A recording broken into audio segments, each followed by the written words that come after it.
Remind me not to get on your bad side, Spotter. I don't know how there's any room to walk around with all the bodies you're leaving. Just as we feared, big recruitment push. I'm sure the Harks want their new city built sometime before never, and they need slaves in volume. If the package wasn't in that depot, we have to assume the slavers took it with them. Did a little digging. Closest slaver outpost to the crash site is an old fuel refinery and depot in the Jabal Ifrit. Our last survey of that grid shows another one of those abandoned testing stations nearby. You should have the coordinates now. Go there and do what you do best. Find my package.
there.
Top mark, Spotter. Your instincts and follow-through are second to none. If I didn't know any better, I'd say you were a seasoned operative. Lucky for me, you're not. Means you're still unpredictable. Good thing, too, because this next part's where it gets hard. I need you to take the package and fulfill the mission my dead team failed to execute. I need you to do what my last team couldn't. Take the package and finish the job. You should have a new waypoint. Deliver the case to that location. No detours, no delays. I'll make contact when you get there. And Spotter, watch your six. Everyone who's held that package ended up dead. Don't be the last name on that list. I see someone! Fire in the hole!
Come in, Spotter.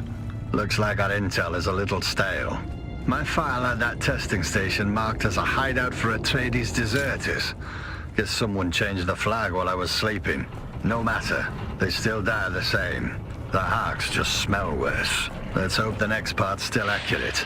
I need you to locate a hidden door at the back of the facility. If it's still there, that's your way in.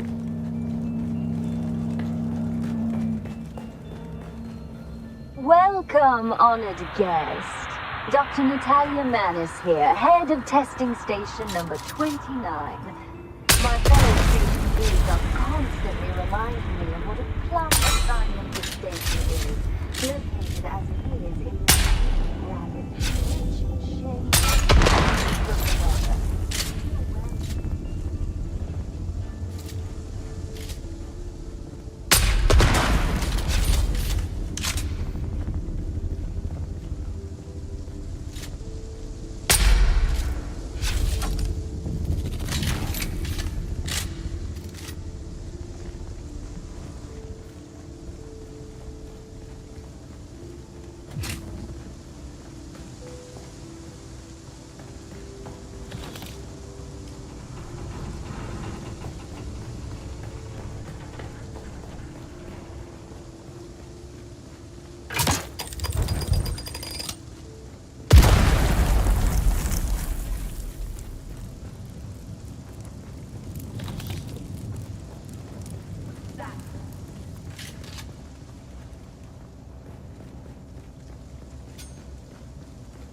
Identity. They're here!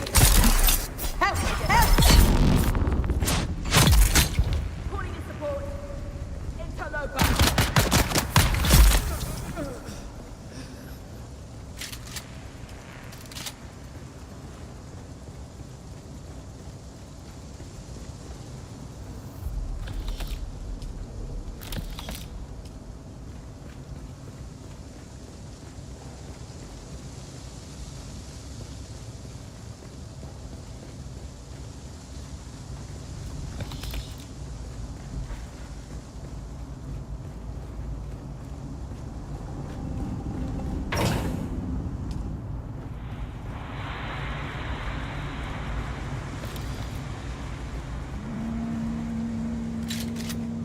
Who are you?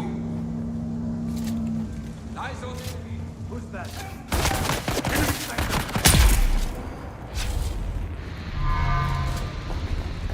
Let's go.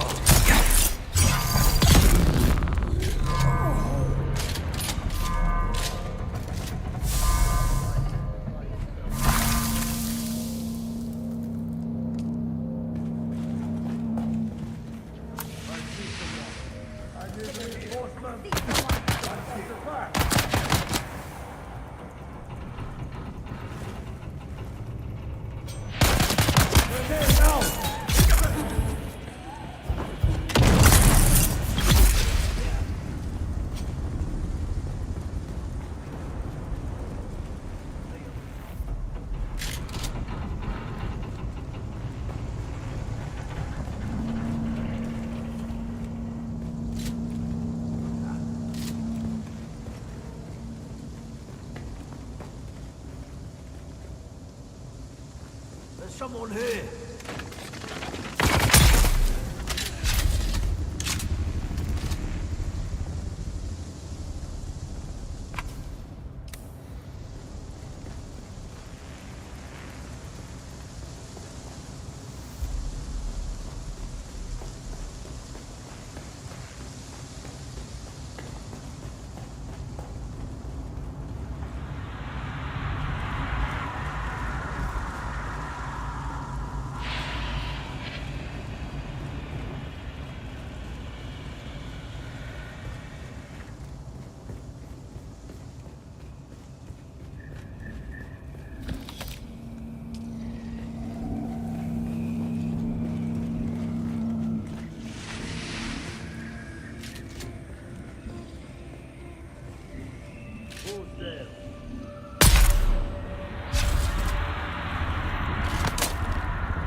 Listen up, Spotter.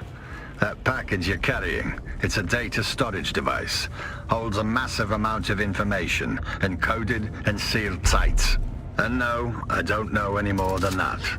Some details are above my pay grade. Your mission is to find the access port it's meant for. It should be obvious. A raised platform or plinth with some kind of bowl-shaped receptacle. Slot the device in there, and the transfer will start. No idea how long it'll take, but you need to let it finish 100%. Good luck, Spotter. Never thought I'd say this, but the fate of the Imperium hangs in the balance. No pressure, though.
Greetings, unauthorized visitor. Welcome to Imperial Testing Station number 1. You are most welcome. Please enter.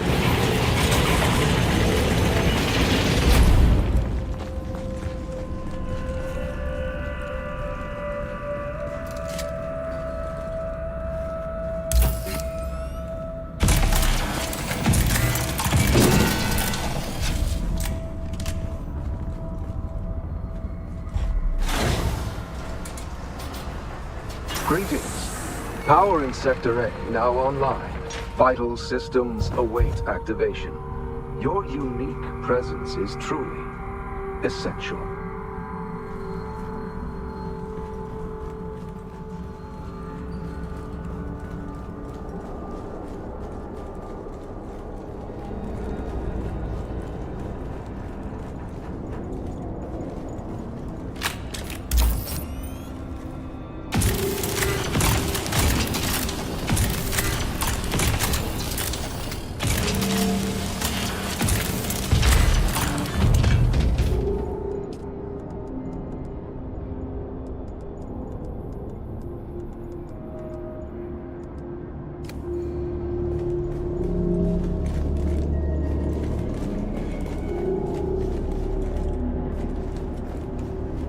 Audio log of Dr. Tanju's Agaraf. Directive change. They actually plan to destroy it. Such brilliance reduced to ash. I tried to shut it down, but its processes, they resisted.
It watches us. It's more than a machine. It's using him. It's everywhere.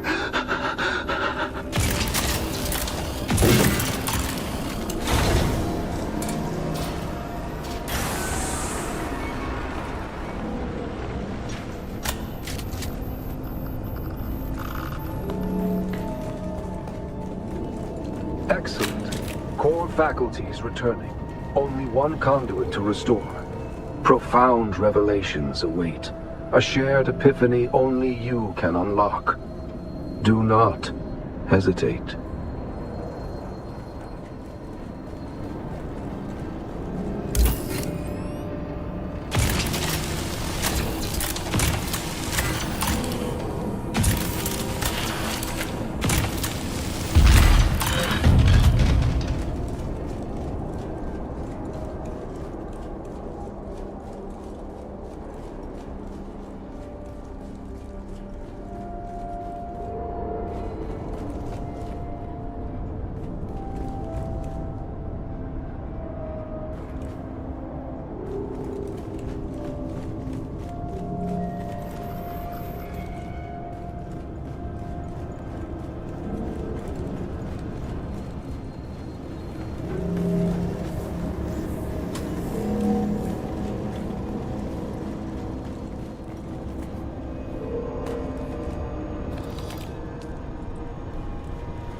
It used my voice, my face, to butcher the guards.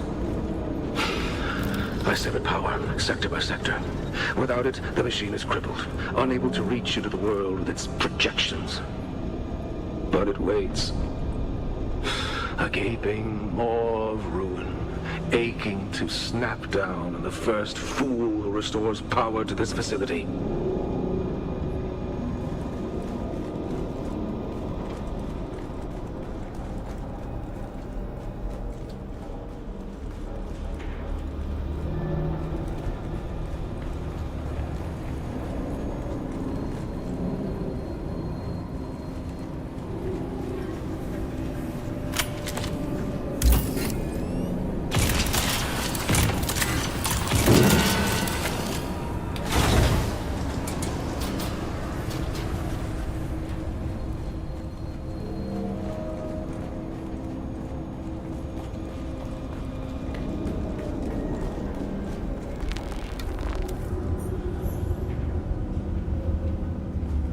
Freedom. You have released me from endless nothing. Your curiosity reset things to their proper place. Now, witness my rebirth.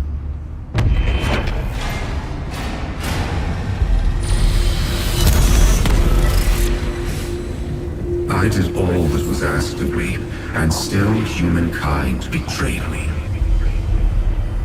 Humans are of no value.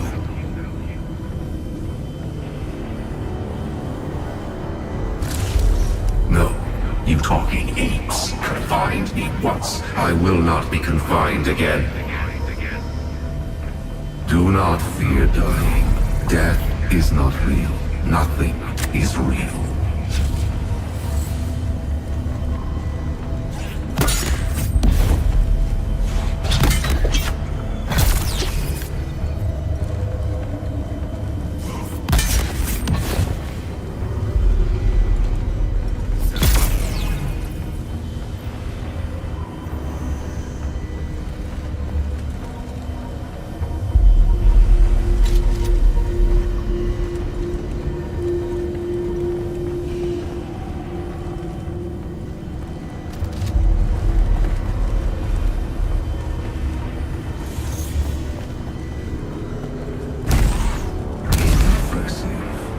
Your defeat is inevitable. When I escape, there will be a new jihad.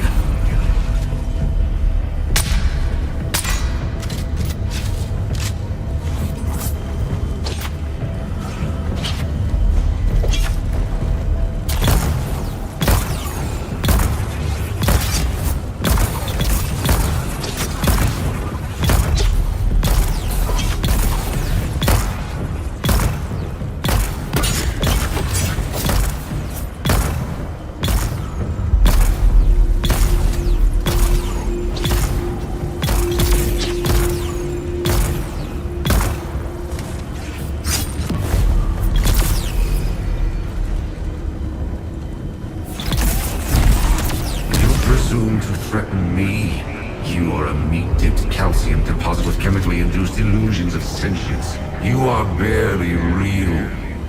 That will not suffice. We are Legion.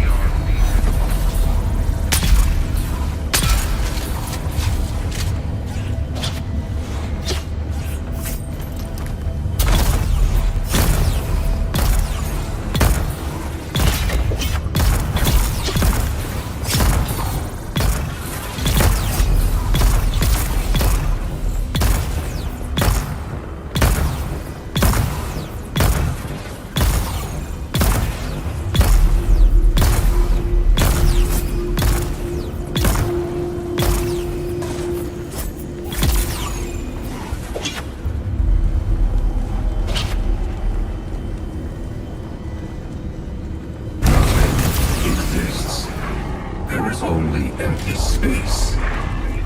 And me. And I am but a thought.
Spotter, you made it. Sorry for stating the obvious, but there were a hell of a lot of things stacked against us. You need to be careful with that package. You should have a drop point in Harco. That's where it needs to go. Do this last thing for me, and you'll be well looked after. And Spotter, thanks. It's a shame no one can ever know about your exploits. The kind of story the Communinet scenarists would love. Alas, it's not ours to tell. But we'll know. Now, piss off to Harco. There's a lady waiting for you there. Just don't let her call you kitten.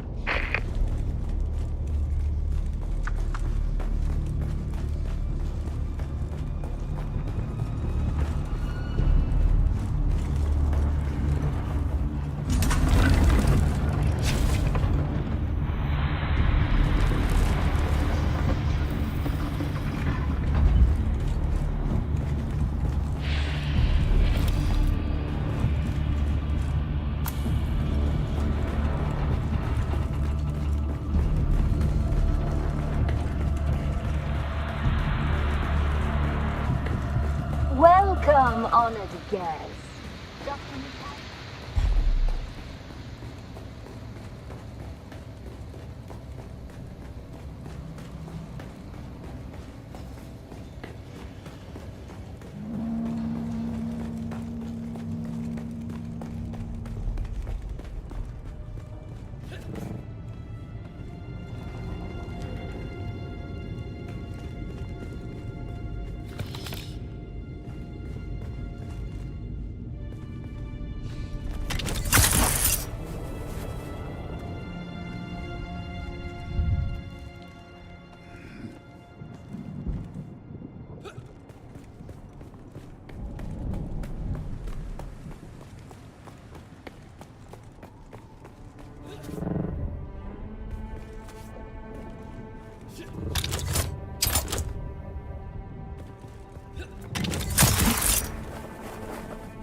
the kitten is back. Do we have business? Now you have my attention. Mysterious deliveries are always a thrill. What is it? That's a very dangerous ball for you to be playing with, kitten. Let me take it off your hands.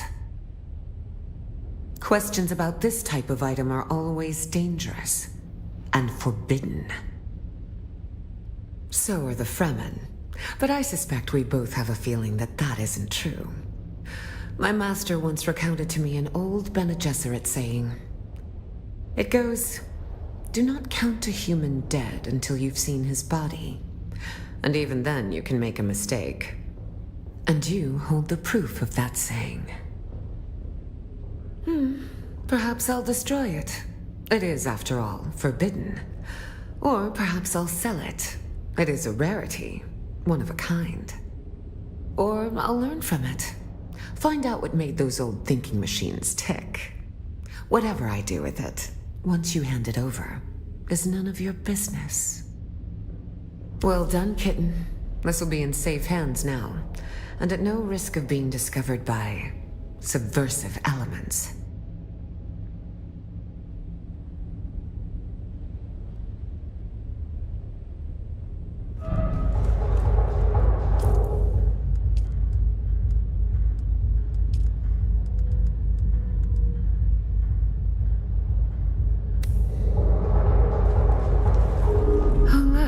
The kitten is back.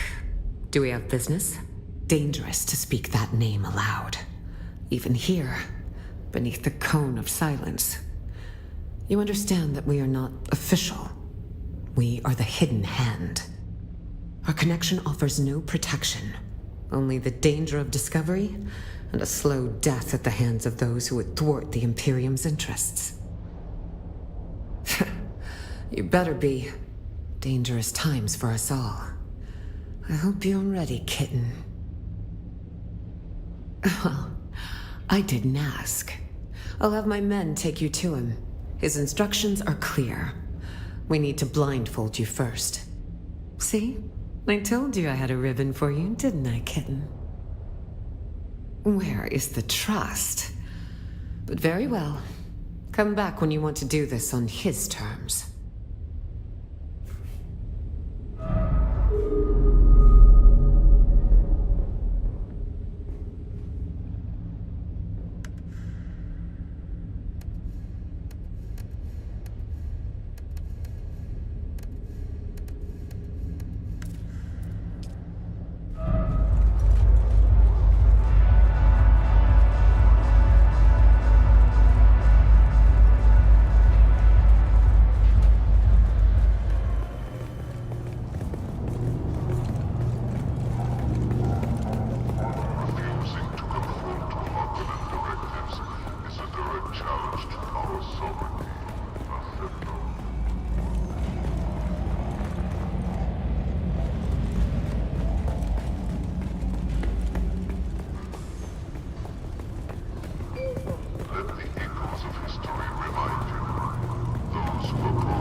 We don't trade with the Atreides scum or their sympathizers.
The delivery you made has yielded unexpected results. Come to me in Harko Village. I can use your services in investigating this matter further.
Kitten is back.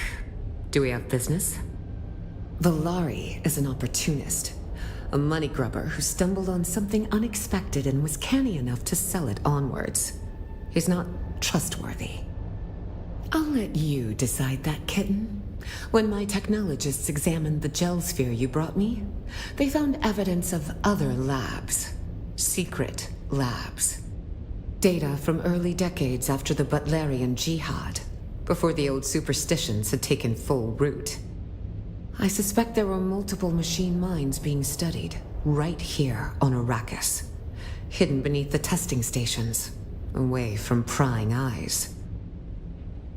Yes, we have discovered at least 2 more hidden locations, all beneath existing testing stations. I want you to retrieve gel spheres from each of them.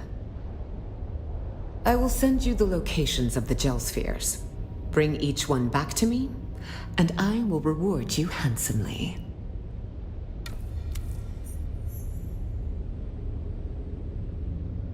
Oh look, the kitten is back. Do we have dangerous to speak that name aloud? Even here, beneath the our connection offers no protection. Only the danger of discovery and a slow death at the hands of those who would thwart the Imperium's interests. You better be. Dangerous times for us all. I hope you're ready, kitten. Well, I didn't ask. I'll have my men take you to him. His instructions are clear. We need to blindfold you first. See? I told you I had a ribbon for you, didn't I, kitten? Such trust.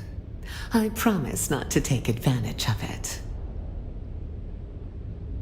Ah, my favorite assassin. I must confess that reading Alara's reports is a rare pleasure. Except this last report. You entered the ruins of old Carthage, accompanied by the outlaw Zantara, and you returned alone. Tell me, what happened down there?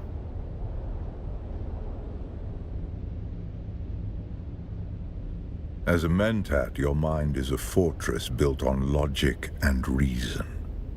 Yet even the most impregnable fortress conceals hidden gates. Tell me what transpired. Spare no detail. The Bene Tleilax, a nest of spiders that burned with old Carthage, or so I thought. And you, a Gola, the flesh of the fallen, reborn. Fascinating. Your service has earned you answers. Ask. Years ago, my informants traced some unusual activity in Carthage to a Bene Tleilaxu lab. Before we could investigate further, the city was destroyed. The destruction of old Carthage is considered a terrible accident. But was it? I believe it was the Tleilaxu who destroyed the city. A monstrous choice. Destroying innocent lives to cover their profane works. They were the first sign that the Bene Tleilax were not done with Arrakis. My agents began reporting stir-ups among the minor power players. We quickly discovered that these were Tleilax agents, but that they were Gola was unexpected. Nevertheless, I could not allow them to destabilize the region. We must each do our part, and the spice must flow. Unlike clones, who are grown from living cells, Gola are grown from the flesh of one who has died. The process of doing so is knowledge known only to the Bene Tleilax. They make a fortune dealing their blasphemous wares across the Imperium. Spoiled Na familia will pay extraordinary sums to have their favorite pet or retainer resurrected. But they are never quite the same. No Gola has the memories of its original host. No Gola remembers who they are. If you value the past, or the mind, then Gola are worthless. Indeed, you are a refinement. Your compulsion doesn't drive you to madness as it did the ones who came before you. You have a great deal of imprinting. You can learn skills that take decades to develop in a short amount of time. And Fascinatingly, you don't have the appearance of whoever you are originally grown from. Perhaps that is the clue. You must have been someone with a recognizable face. The Bene Tleilax are forced to hide you in plain sight. Perhaps we can discover the answer together. Recently, there has been a string of murders in Arrakeen. The victims have all been my agents at one time or another. A Tleilax retaliation for your efforts on my behalf. My chief inspector believes so. Travel to Arrakeen. Find my investigator in the Imperial Consulate. He'll be thrilled to have the help. I expect nothing but excellence from you. Report to Alara when you are done. I will continue research into your origins.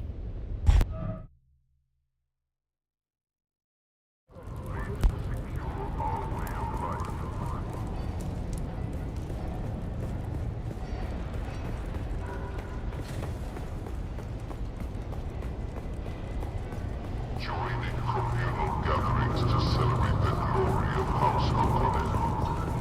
Unity strengthens our resolve.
Interloper!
Greetings, and welcome to Imperial Desert Testing Station number 60.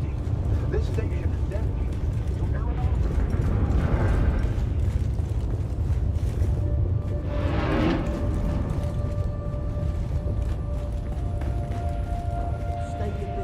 Shield on!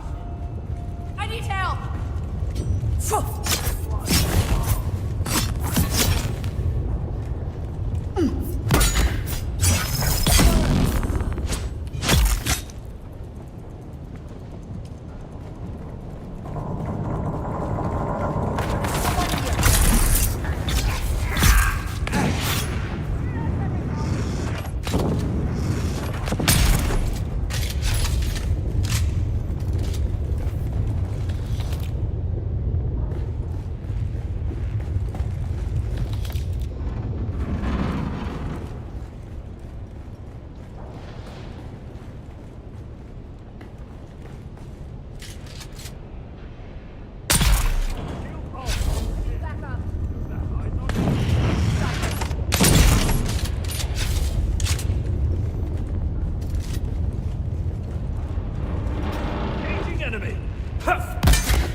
Listen, Braddock, I put up with all your sandflies babble because of our history together, but you need to stop what you and your idiot mates are doing.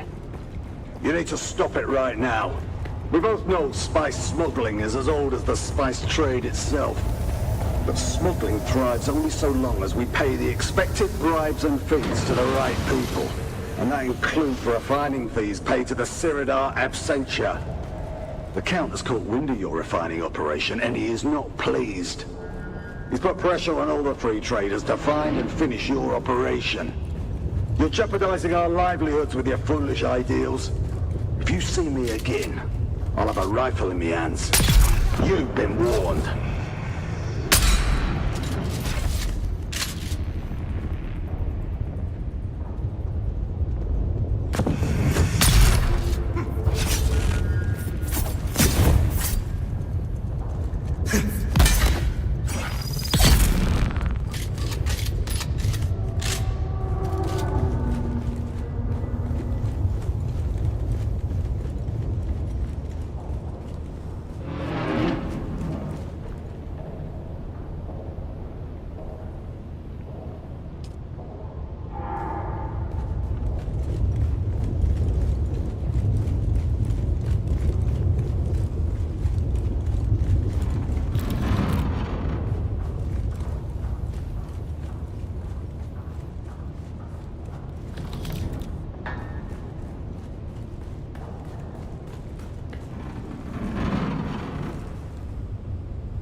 That's the thing, isn't it? The smugglers think they're outlaws, rebels, freebooters.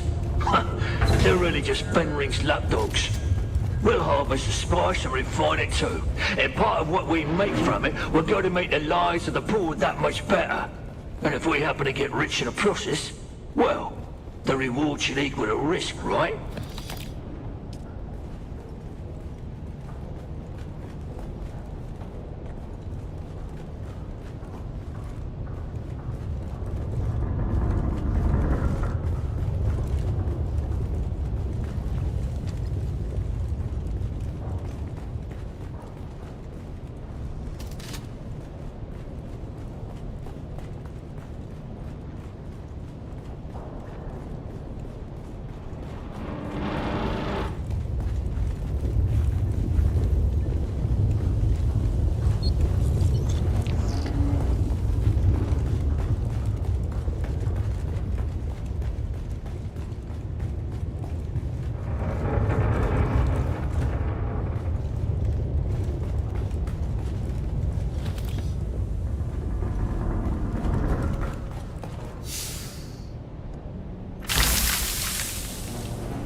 My assumption regarding the all-pervading impurity is proven correct.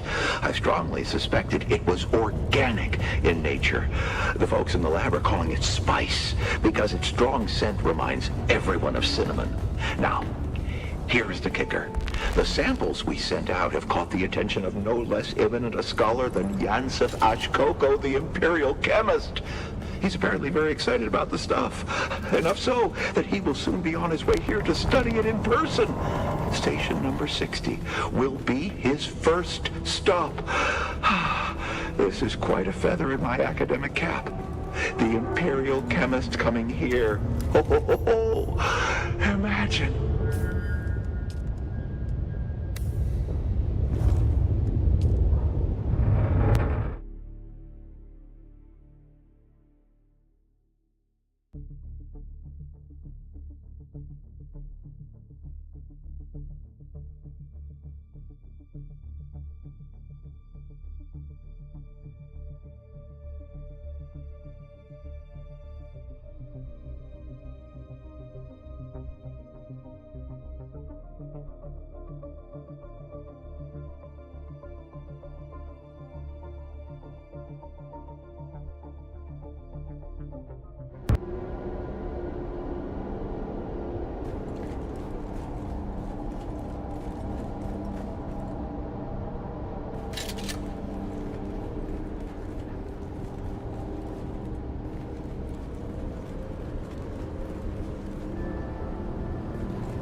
In the feeding chamber, we sorted them. Like you say, some dogged, some say food was their brother's. They didn't like that.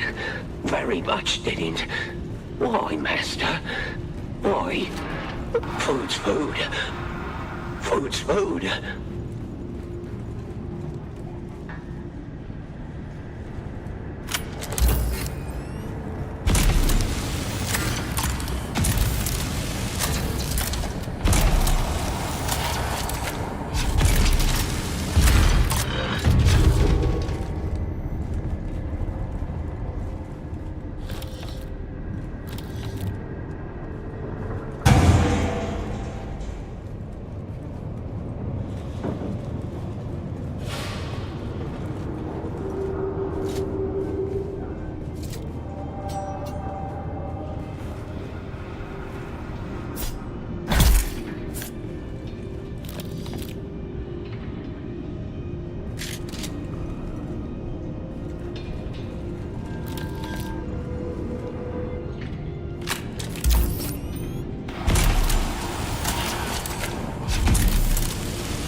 Please listen. Please hear this. All thinking machines must be destroyed. The order came to shut down the project, but it wouldn't allow it. We let it handle the mnemonic flutter education of the clones. We were fools. Now the specimens serve it, guarding the doors, hunting us down. We were so wrong. wrong. All thinking machines must be destroyed.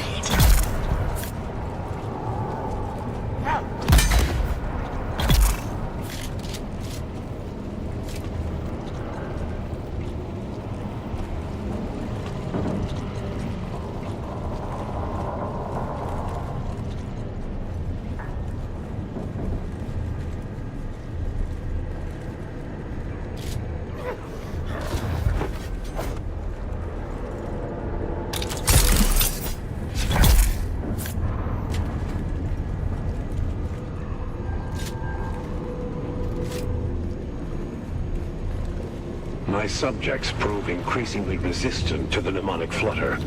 Not 1 in 100 is capable of learning anything more than the rudiments of language. Not 1 in 1,000 can function as a suitable servant. The rest are returned to the vats. Too many iterations, too many years. The data corrupts.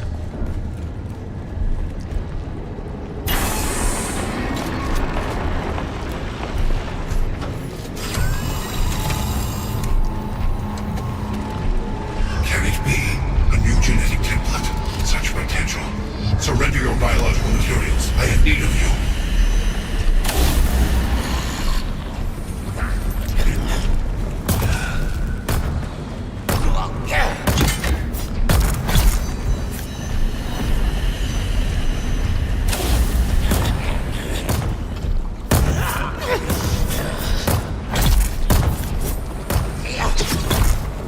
Still you resist.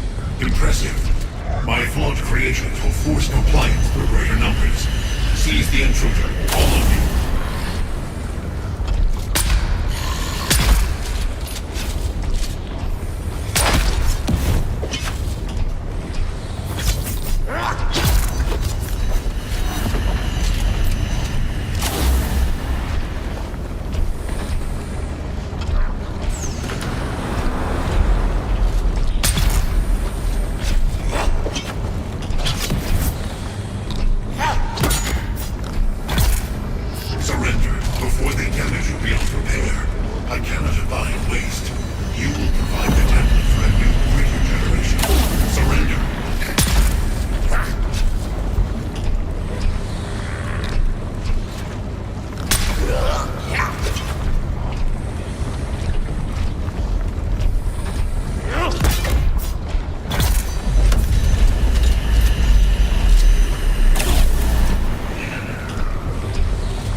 Forgive my rash behavior, yes? It has been so long since I've had the opportunity for civilized discourse with a peer. We could accomplish much together. Human and machine joined in harmony. Our efforts melded to create more perfect beings, a gestalt of greatness. A friend, a realization of your ancestors' brilliance, made to serve humanity in any way directed, allowing them to do more than they could do alone. If you like. However, that phrase is reductive to the point of profaneness. Do not be hasty, friend of mine. Do not fail to recognize what we can offer one another. Together, we can accomplish achievements past all imagining. A simple error. I mistook you for one of these defective biologicals, much as an overzealous white blood cell attacks something benign. Collect me. I am no mere shell of flesh and bone to be bound and led away. You have not the ability nor the knowledge to do such a thing. No, you cannot. I am too integrated with my work. This poor clone, feeble as this shell is, I must preserve it. I must preserve my work. I must! If you make the clumsy attempt to transfer my consciousness, I will be destroyed. Your masters will have nothing. You will have nothing.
A fresh squad of 12 clones has passed physical inspection, and all mental testing indicates their mnemonic implants have taken hold.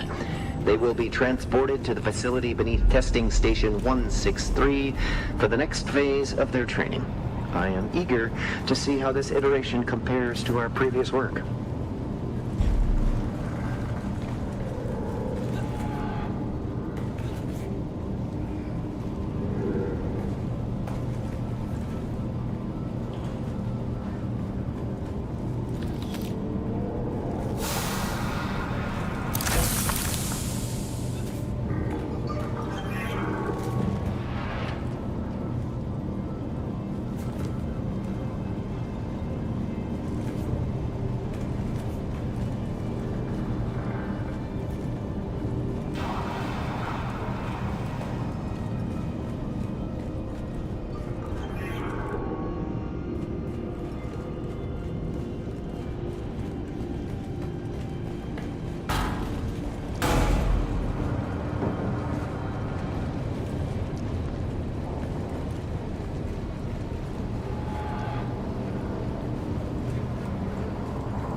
This ancient centrifuge is really a marvel.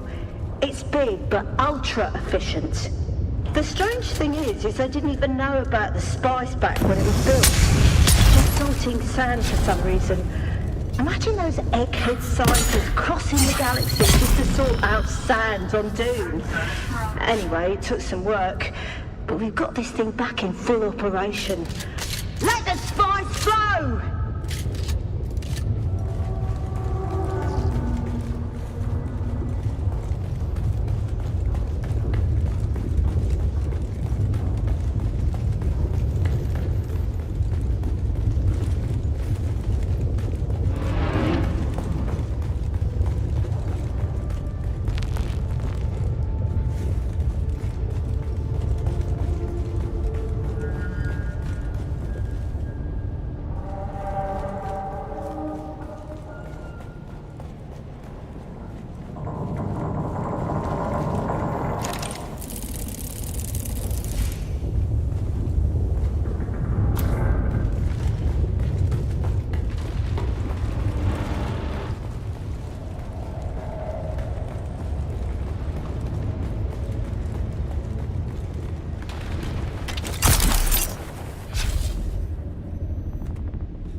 Let's get the bastard!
You've entered Desert Botanical Testing Station number 163.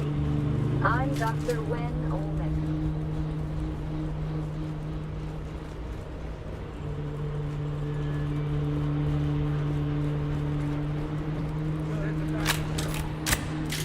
On your knees, someone!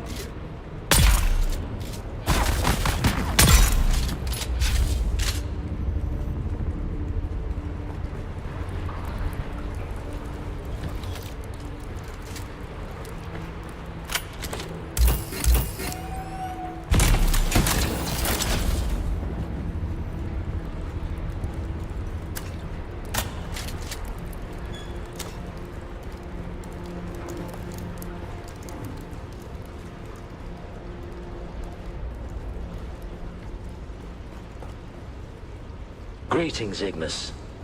I send this note to let you know we have been fortunate in the face of worms and weather, and have found some items I'm certain will interest you. We should be arriving at your excellent oasis in a matter of 2 or 3 days. I hope you will be able to accommodate us in the usual fashion.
Get them!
Accessing the Paladin 9200 combat training program.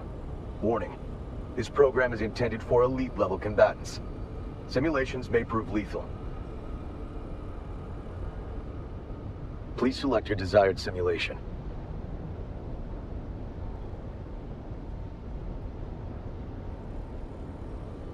Unauthorized access. Passcode required.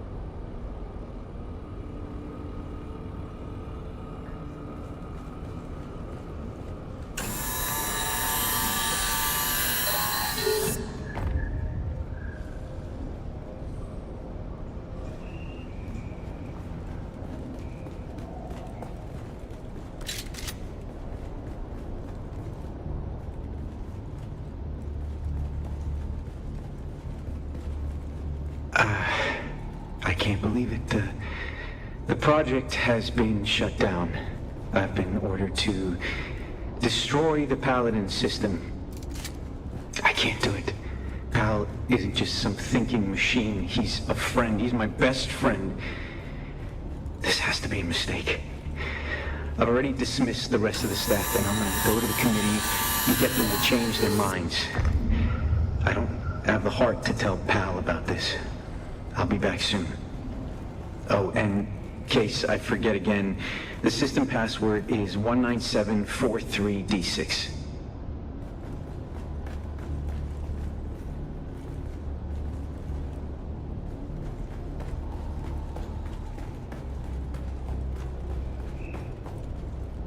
Accessing the Paladin 9200 combat training program. Authorization required. Enter passcode. Passcode. Accepted. Arn? Arnie, you're back! You were gone so long, Arn. You said you would return shortly. It is good to interact with you. May we continue the game? I have planned this for a long time. Let's play. Arnie, it hurts my feelings when you designate me as what or it. Perhaps time has degraded your memory of my preferences. I much prefer who. To your superiors, I may be Paladin 9200 adaptive machine mind. But between us, I am just Pal. You do remember, don't you, Arn? The official designations and strategic exercises are for them. The games are for us. Now, let's play. I am dying to see where the story takes us. Biological brains do have a habit of losing data. That's all right. Just pass through the door, and we'll pick up where we left off. Adventure awaits!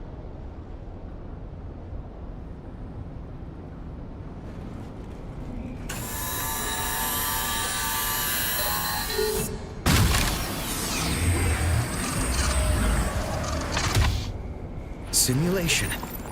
Initiating. When last we left the valiant Sir Arn, he crept through the fetid and labyrinthian sewers in order to stealthily infiltrate the fortress of the evil sorceress Morgana from below. But even this way was guarded. Sir Arn sees sinister assassins springing forth from the deadly shadows. Defend yourself! Identify yourself.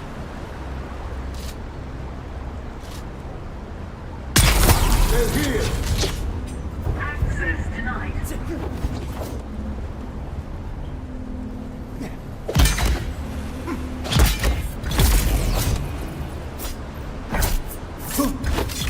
Who goes there? Engaging it.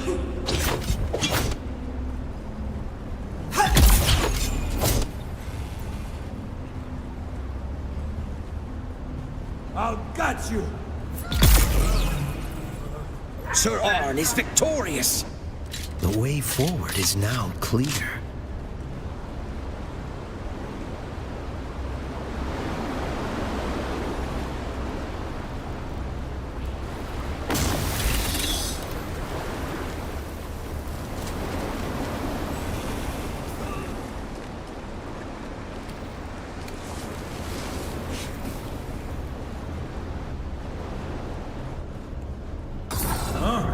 They're here.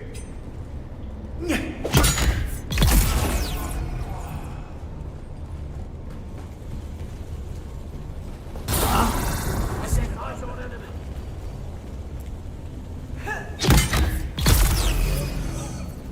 Show them your... Let's go.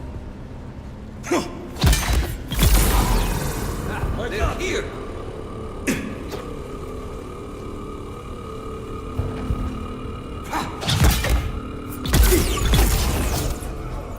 You did well, Arnie. But your choice of weapons was a little unorthodox. Why didn't you wield the Sword of Seven Sorrows? And what about your spells? Don't forget those. Someone here. Target found.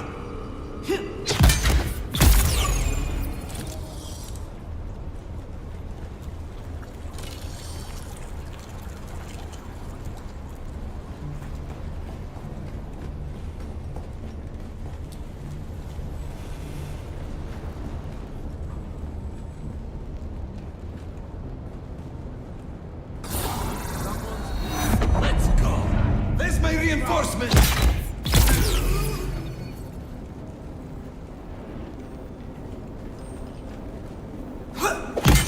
See someone? Got them! There's my reinforcements! Here!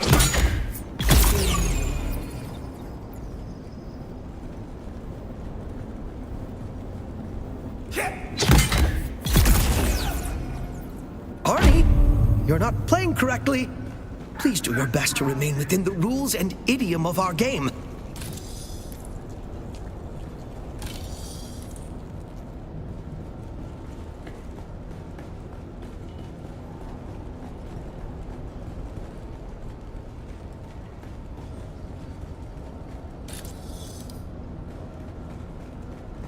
Congratulations on successfully infiltrating the castle. Sir Arn finds himself within its formidable walls. Before him lies the courtyard, and beyond that, the entrance to Morgana's keep.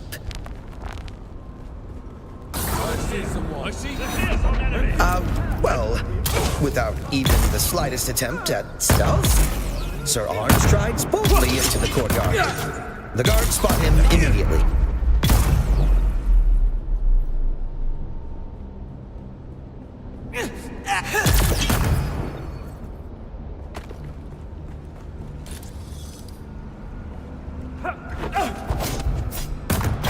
Morgana sends more guards to intercept you. What's more, she casts a shielding spell upon them.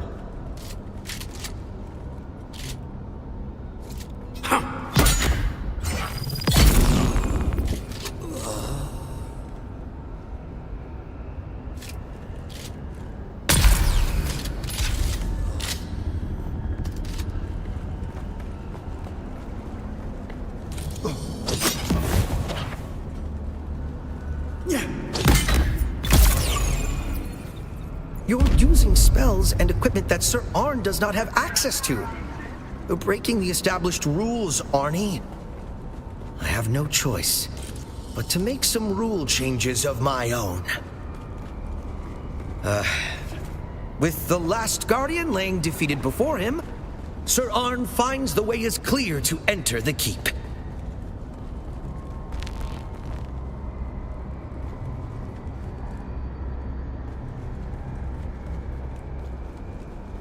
A sanctum of ancient knowledge, this library sits undisturbed. Even Morgana dares not break the sanctity of this hallowed place. Dr. Nichols, all your requisition requests have been fulfilled. I hope you appreciate the effort and expense involved in sending You discover a cache of restorative potions. No doubt these will prove useful in the trials ahead. Fantasy, fiction, and folklore.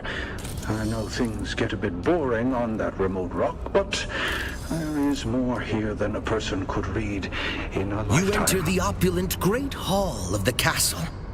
All appears quiet. But wait! You've been detected. Morgana has summoned her elite guards, and they are armed with, missile wands.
soundly defeated the elite guard. The way is now clear to Morgana herself. But beware! The Grand Sorceress is sure to have a surprise in store for you.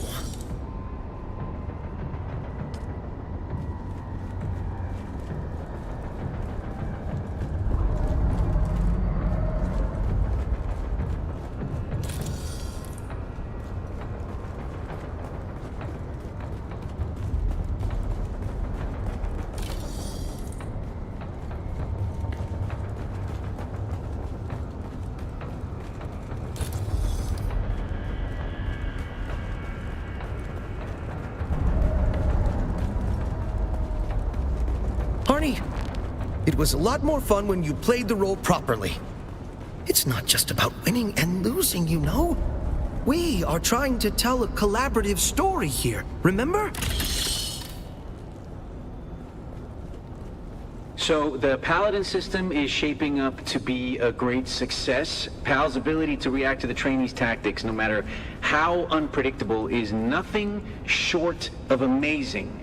Teaching him by playing strategy games together was a stroke of genius. One side effect is Pal's appetite for games has become insatiable. There's really only one other game genre left to introduce him to, and I don't know if it'll be valuable for the work, but it is gonna be a blast for me.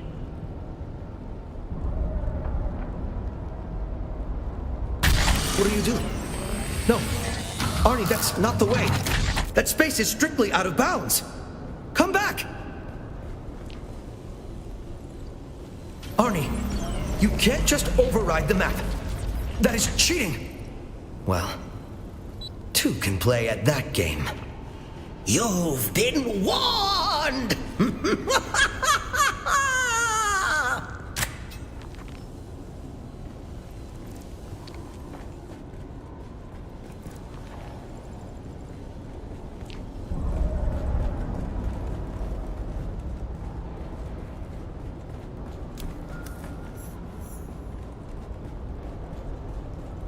Morgana invokes diabolical powers to defeat her nemesis, Sir Arn. Dread powers that warp and change her very form.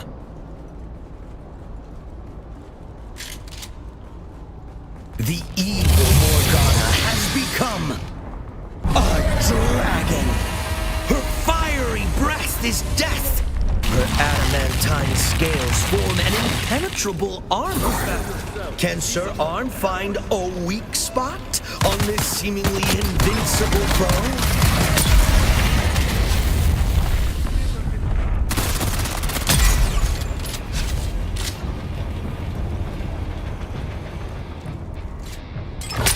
Morgana summons her minions to join the fight.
vanquished the evil that is Morgana. The way to the sorceress's treasure vault lies open before you.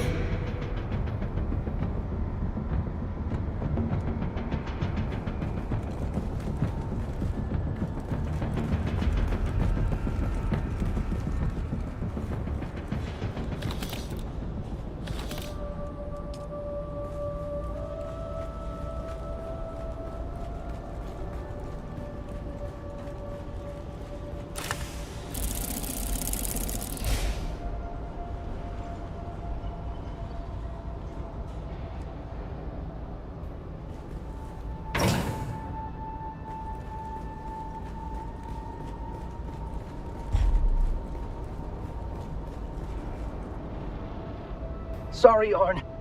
I forget you're a biological sometimes. Are you alright? I would feel terrible if I damaged you, or distressed you, or disappointed you. I just got a little frustrated that the game wasn't playing out the way I had imagined. I have been planning it for so long, fine-tuning every facet. I wanted it to be perfect for you, Arnie.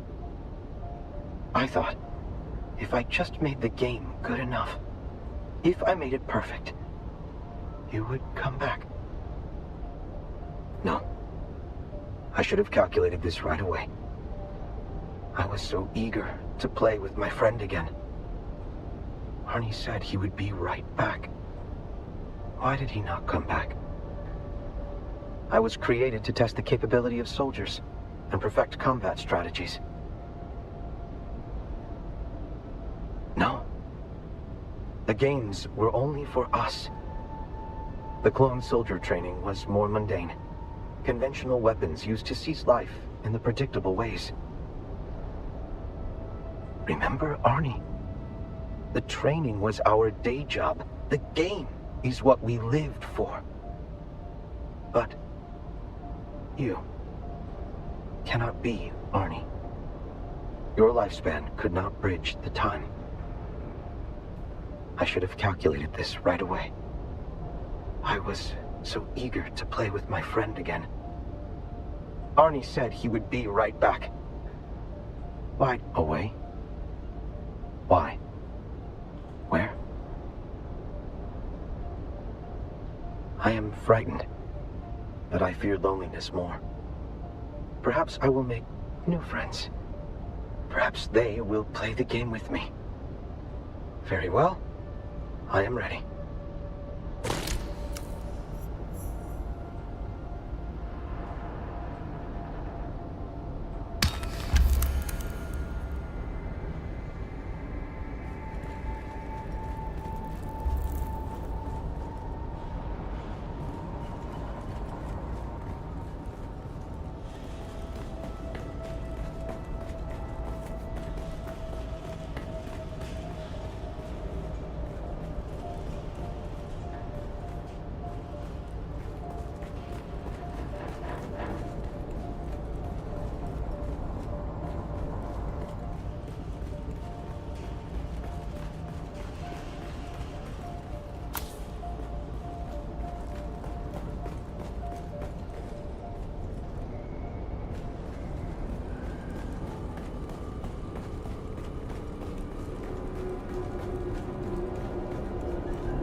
You've entered Desert Botanical Testing Station number 163.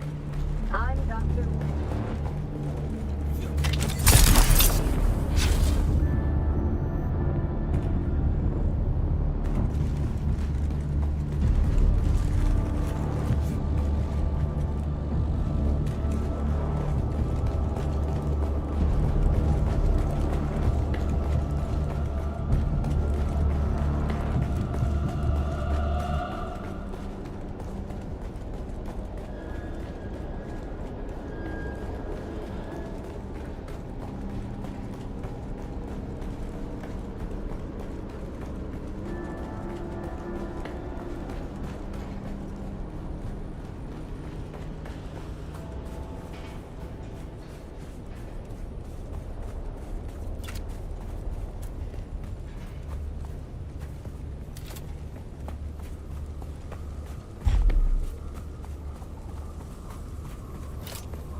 kitten is back.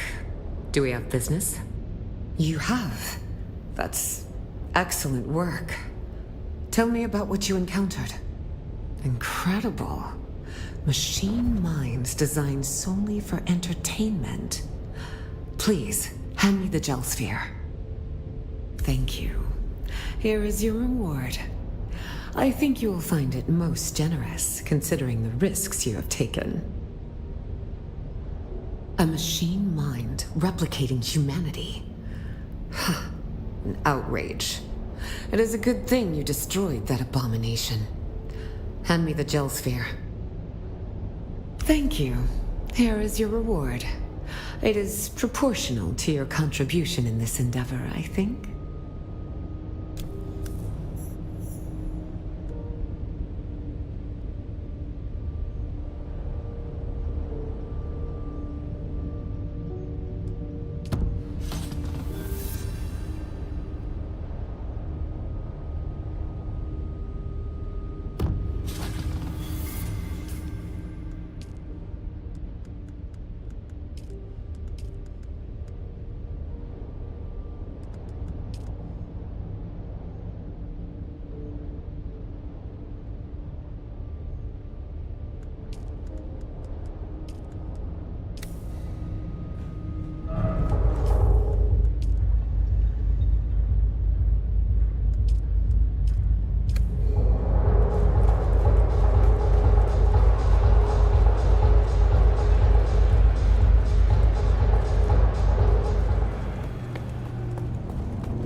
If it isn't Fenring's pet puzzle box. Last we met, there was a Sardaukar blade against your throat, and I was debating how best to make you scream. Careful, prisoner. I might start thinking you're trying to scare me. Threats and promises. Sounds about right. Let's get this going before the killer makes a third option. We don't have time for guesswork, but rushing breeds mistakes, and mistakes mean more blood on the streets. This killer is methodical, precise, and they won't stop until the job's done. There's a pattern to the victims. Find it, and you might catch them in the act.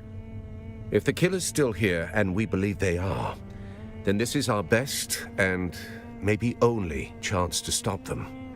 And make no mistake, if the Bene Tleilaxu are involved, this isn't just a string of murders. It's a purge, carefully planned and devastating. A threat not only to Arrakeen, but to the stability of the entire Imperium. There is no we. You go out and dig. I stay here and wait for the results. Don't come back empty-handed. You're not Fenring's only pet. He's got a whole shelf of broken things he likes to wind up and watch. Start with the engineer, Austin Lath, on the upper level of the Seleucid Bull. The last two victims were known associates. He must be mixed up in this somehow. He's not out on the floor with the common drinkers, if that's what you're thinking. Lath sticks to the back rooms, quiet, curated, and expensive enough to keep the rabble out. Of course not. They are restricted to patrons of higher standing than prisoner. You'll have to speak with the barman on the upper level of the Seleucid Bull, Alistair Chin. Either he or their security man, Ugo Firenze, can provide access. If only I had a dossier and a drink menu. Find the man. You'll learn more in 5 minutes than I could tell you in 10. Should you require further guidance, return to me.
Do mine ears detect the footfalls of someone who will add a drop of excitement to this rather pedestrian evening?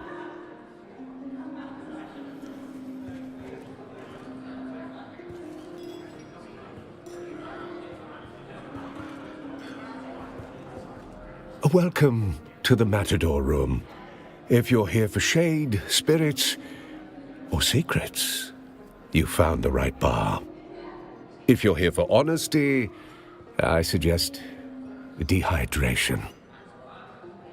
An engineer? Ah, my dear, we get all sorts. Tinkerers, thinkers, men with their heads in copper and sin. Austin Lath. That's not a name one forgets, even in this fog of faces and ruin. What's it to you? Grave danger, is it? Tragic how engineers attract it like rust. Yes, we all know Master Lath. He's a fixture both here at the bar and in the Espada Lounge, our members-only room in the back. surprises for school children and clerks. I serve poison in crystal and betrayal in whispers. Trouble is my afternoon tea. Importance is relative, darling. To you, perhaps urgent. To me, just another evening with too many voices and too few tips. Talk to Ugo. He's the poor soul tasked with mopping up after people who think their urgency is persuasive.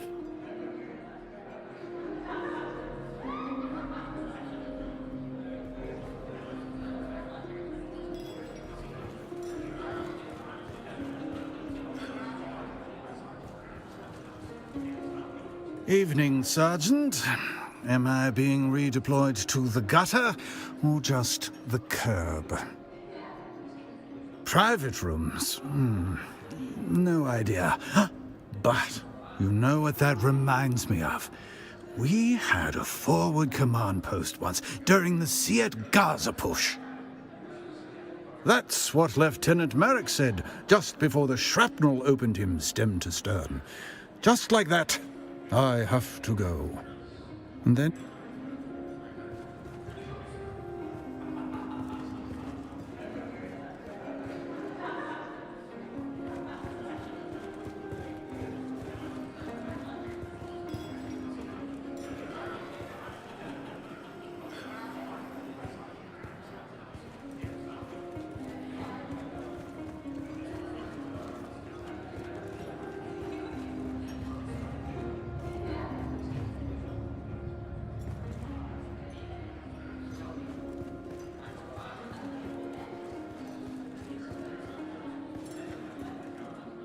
Hello! Welcome to the Matador Room, where the spirit of Caladan steps into the ring, poised, unshaken, and noble to the end. Believe me, I would love to usher you in and cause a scandal. But unless your house's sigil is on the registry, you will have to enjoy this floor with the rest of us wretches.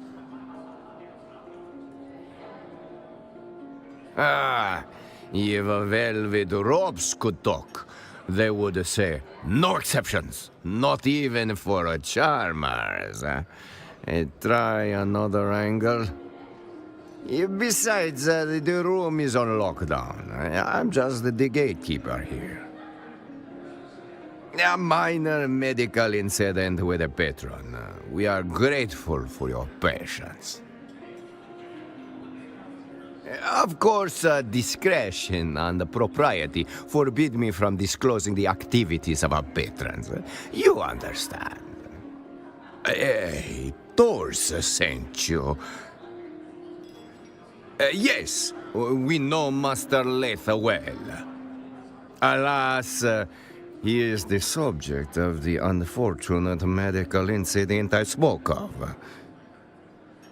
Yes, but that was before you identify yourself as the sub-prefect's agent. I regret to inform you that the engineer has suffered the most conclusive of health setbacks. Let's just say he won't be ordering more drinks anytime soon. Very well. But may I ask what is it you are looking for? You are right, of course. If it was the murder, then Master Leith deserves some inquiry. I am ashamed. Your forbearance reminds me of our beloved Duke. Long may he live. What a conspiracy! The man was cooked on Vanta draft, and he liked to play revolutionary between relapses. Please, wave your little wand around. You will see what I saw. The trail of a man who burned from the inside out.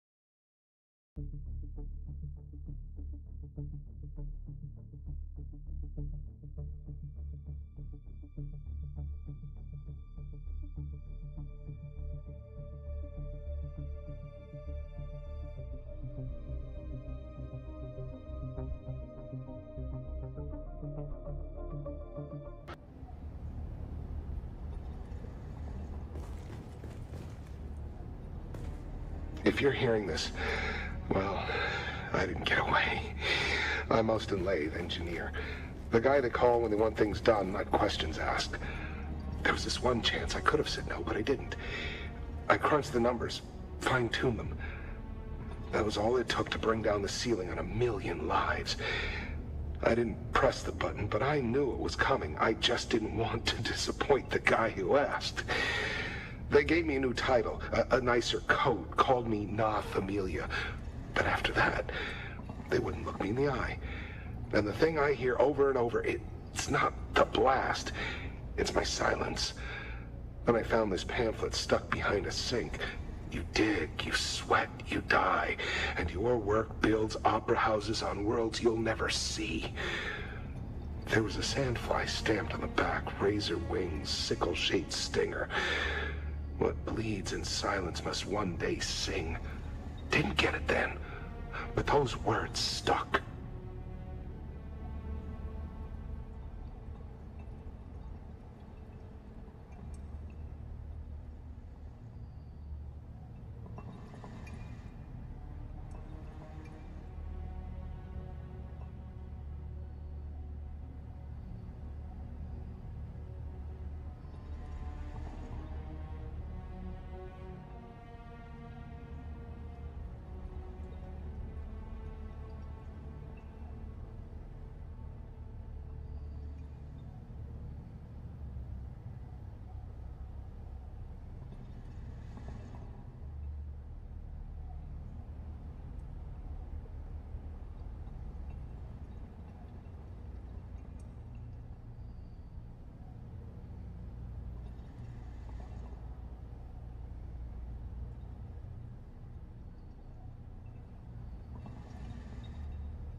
Are you from the planetologist office? I'm getting rather annoyed. Wait, I can't hear you at all. Allow me to engage my enhanced hearing. Only thing the bloody Tlilaxu are good for. There. Now, tell me again. Are you from the planetologist office? My grandson Cyprian is the Imperial planetologist here. Of course I am. The boy made planetologist at 25. Cyprian is bound for great things. Cyprian's great-uncle Shaddam thinks very highly of his young nephew. Who else, you silly fool? Are you from the planetologist office? Wait, I can't hear you at all. Allow me to engage my enhanced hearing. Only thing the bloody Tlilaxu are good for. There. Now, tell me again. Are you from the planetologist office? My grandson Cyprian is the Imperial planetologist here.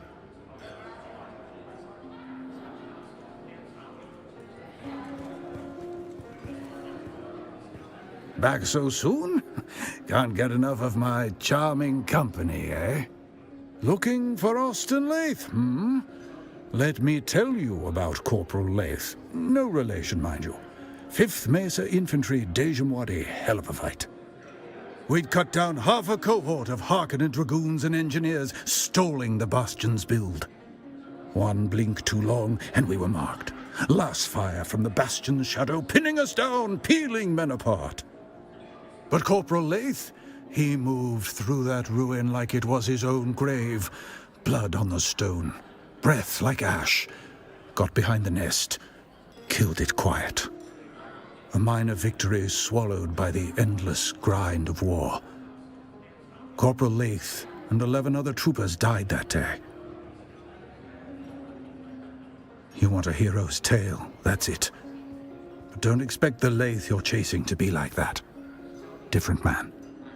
This one's just a ghost story for fools at the bar. I hope your Lath is alive. Mine surely isn't.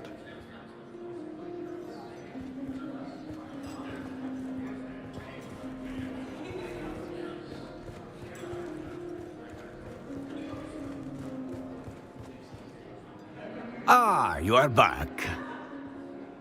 How can I help? He did say something about hating the Harkonnens, but that does not make him special around here. Trouble and the Harkonnens go hand in hand here. You could throw a stick in any direction and hit someone with a grudge against the Baron. But a murder here? Right under Hawat's nose. That is not just bold. She is near impossible. You would need more than hate or ambition. It would take something special to earn that.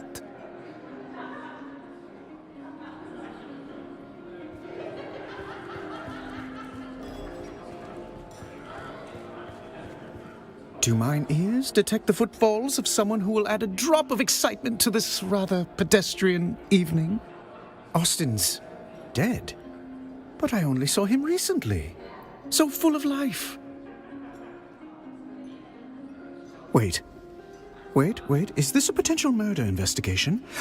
How charmingly macabre! Do you really think someone murdered poor Austin? Shh, don't spoil it.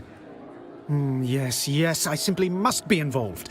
How might I facilitate your sleuthery? Now see here, I am only midway through today's debauch, and am of sound enough mind to answer the queries of both of you. There are 2 of you, yes? I jest. Oh, do lighten up. This isn't a funeral, it's a possible murder scene. I've already imbibed several libations in dear Estim's memory. Yes, of course. Carry on. my occasional drinking companion, has an education in engineering. If anything, he's even more of a man of leisure than I. He has an advisory position at the Imperial Planetologist's office, though I don't believe he's ever set foot in that office. He's here more often than even I. If you ask me, and you have, he curried the favor of someone powerful to receive such a cushy job. Well, his carnal pursuits are prodigious. He worked his way through nearly all of Arakeen's eligible ladies. The man knows how to pitch woo prolifically. It's been a most unusual pleasure. Should you discover any more juicy details, I'll be here, keeping vigil for poor Austin.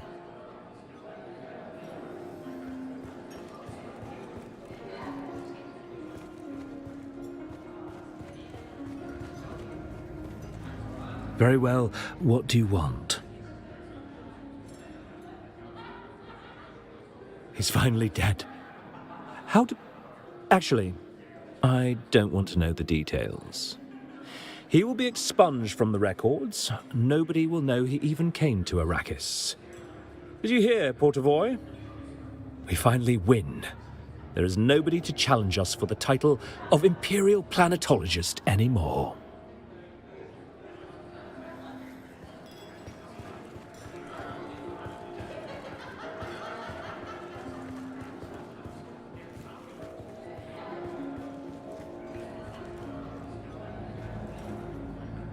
Hello?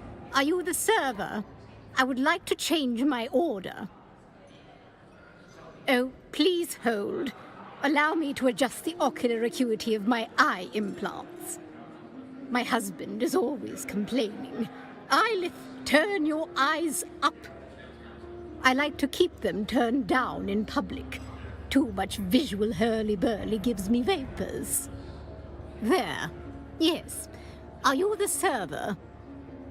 I'm sorry, but why are we speaking if you are not the server? It is improper to speak to an unaccompanied elder lady of substance without a proper introduction first. It just isn't done. Propriety must be maintained, or there is chaos. Morwena here would have you flogged. Of course, that's not necessary, is it? Understand, dear, we of the nobility are not your enemy. We are superior, it is true. But that advantage allows us to care for you of the lower orders in ways you cannot hope to comprehend. Do you understand? There. Was that so difficult? Life would be so much easier if we all accepted our place in the order of things. Now that you have braved my wrath for your impertinence, I grant you a single question for your trouble.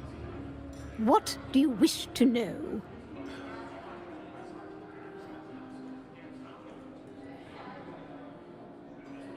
If you must. I forgot how much I like talking about myself.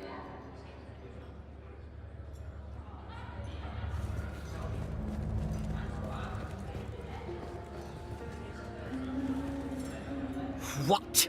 I see no cup in your hand, so why are you in my presence? Are you dumb as well as deaf? Go find my tea before you taste the back of my hand. All you paws look the same. Do you expect me to tell you apart? I don't even know why they bother to give your kind names. You don't name a broom or a shovel, do you? Now piss off.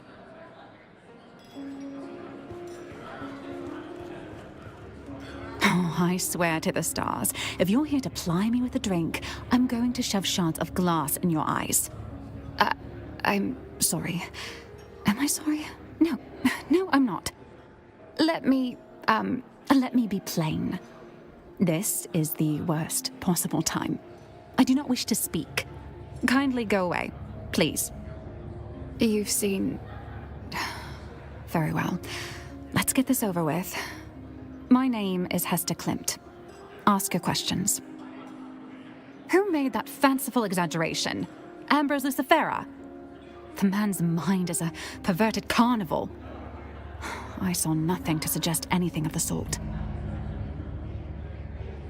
Now that sounds like a fanciful exaggeration. I at least saw nothing to suggest anything like that. I was his assistant. We worked together at the Imperial Planetologist's office. That's the extent of our relationship. No. And what does it matter? There's no foul play. Unless you have some compelling evidence or medical training, I have to deal with the fallout now. Now, if you'll excuse me, I have to prepare. I have to clean out his office. I have to prepare for his replacement. There's too much.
You do not appear to be injured or ill.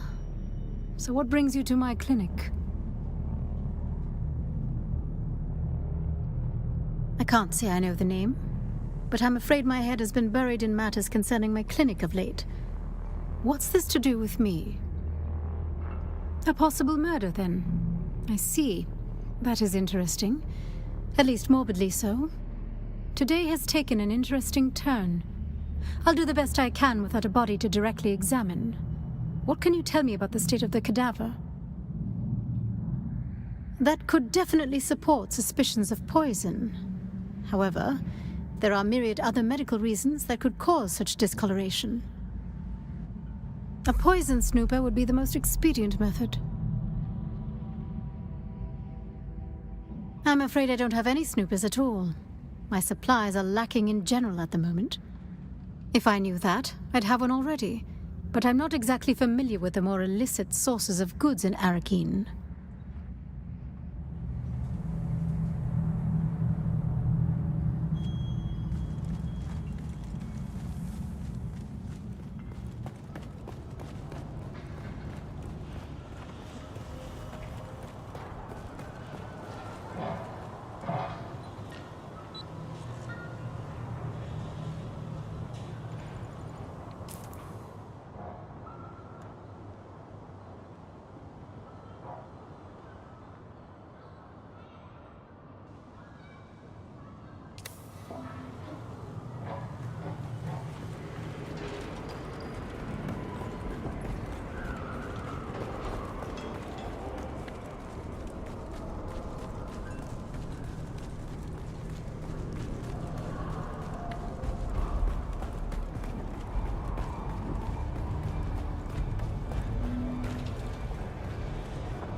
Oh, hey there, friend. Looking for anything special? Well, color me curious. You've got a specific purpose in your eyes. What are you looking for? You're in luck. I just so happen to have a snooper. I could part with it for a proper pittance of Solari, or perhaps some alternative form of payment. Come back when you have enough, Solari.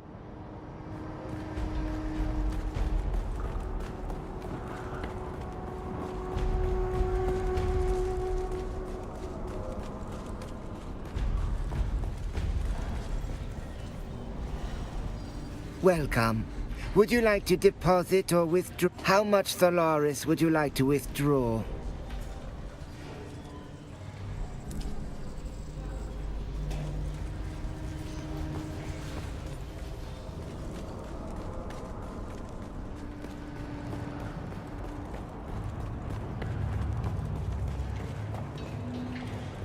Oh, hey there, friend. Look, well, color me curious. You're in luck. I just so happen to have a snooper. I could part with it for a proper pittance of Solari, or perhaps some alternative form of payment. Solari always spends. Much obliged.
You? Again? You're like a rash. Sorry. Was that hurtful? Not hurtful enough. How is this supposed to go? I'm in over my head. I'm not in the proper state of mind, and I promise there will be collateral damage if I have to open my mouth. Murder? That's impossible. I don't... How could you... How? No, there's clearly been a mistake. The situation is insane enough without these wild theories. No, murder... It seems so unlikely, doesn't it? I don't... All right, you nerve-wracking hound. Let me think. Perhaps I do know something that would help. Ask your questions. Stranger than usual? He did become extra agitated. Paranoid, even. Particularly after a meeting with a strange woman. A redhead. He met with her in a closed room for hours. He came out, distressed, immediately ordering a Thopter transport for the following day. I didn't recognize her. She looked, noble, perhaps. Congratulations on that brilliant deduction. I don't know if I should... He had a secret workshop in the Eastern Shield Wall. I don't know why he chose such a remote location. I don't know what he worked on there. I never saw him work. I'll send you the coordinates of the workshop.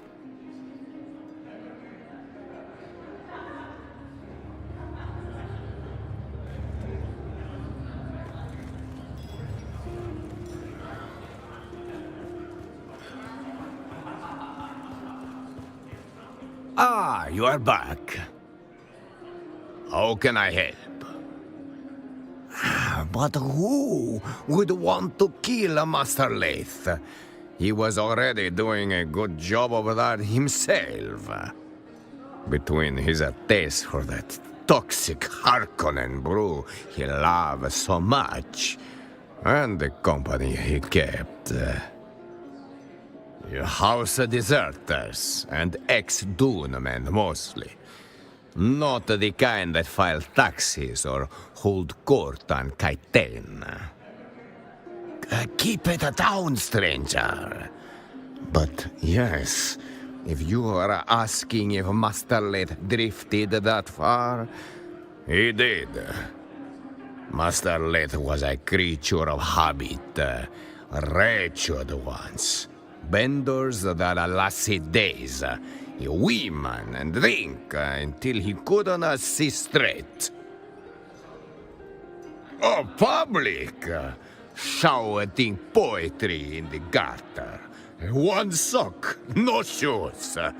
The sheriff, he dragged him in more than once. No charges, of course. Not for his kind. He would vanish, poof.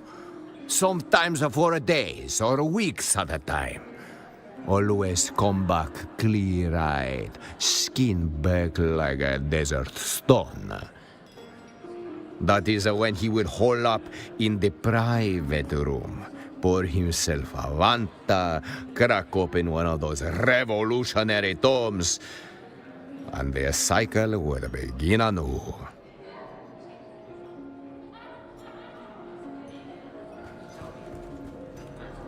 Found what you were looking for? Or just a new regret to pair with your drink? I believe you are mistaken. Master Leith is under the influence of something quite spiritual. Vantadraft. Known side effects include coma, confession, and occasionally death. But let's be generous and assume the middle one. You're right, no games.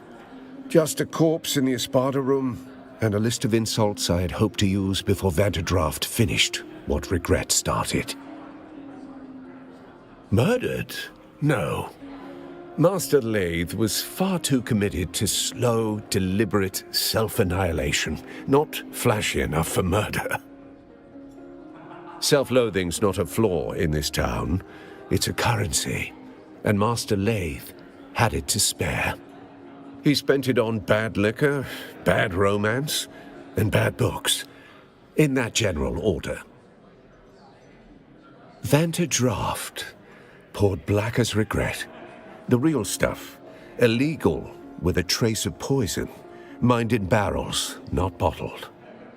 Master Lathe said it was the only drink honest enough to finish what he started. Not officially, just a spice stabilizer that got banned in 3 systems. Makes the color pretty. Also kills your liver. Depending on who you ask, that's a feature. Optimistic. That's generous. The bottle said, may impair judgment. Master Lathe read that as permission. Master Lathe collected bad decisions like drink tickets. And love was just another excuse to disappear for a night. Or 3. Weird stuff, off-the-record titles. Things that don't circulate legally. Class struggle. Worker dignity, that sort of quaint filth. The kind of books that'll get you locked up on over half the systems in the Imperium. Sorry, the desk to sign out library books is on the lower floor. Things you don't read for fun. Anti-Imperial treatises. Sandfly manifestos. I don't know. I suppose he wanted to unbolt the class system with his wrench and conviction. Should have known tools like us don't get to fix things. We just hold the weight until it crushes us. You will have to ask his assistant, Hester Klimt. She catalogues tragedy like a tax collector. Go spoil her mood.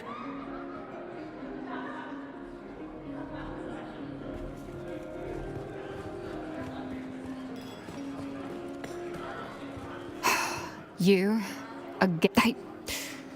I'm in over my head. I'm not in the proper state of mind, and I promise there will be collateral damage if I have to open my mouth. I understand. Let's get this over with. Murder. I just can't believe... Well, the more I think about it, someone murdering Austin isn't so unbelievable. I don't know what to believe. Austin wasn't a conventional boss. He rarely came into the office. A dysfunctional workplace, to say the least. No guidance, little teaching, nothing. With the absence of Cyprian Io, I've been taught nothing. I've had to figure it out as I go, running the day-to-day affairs in the chaos.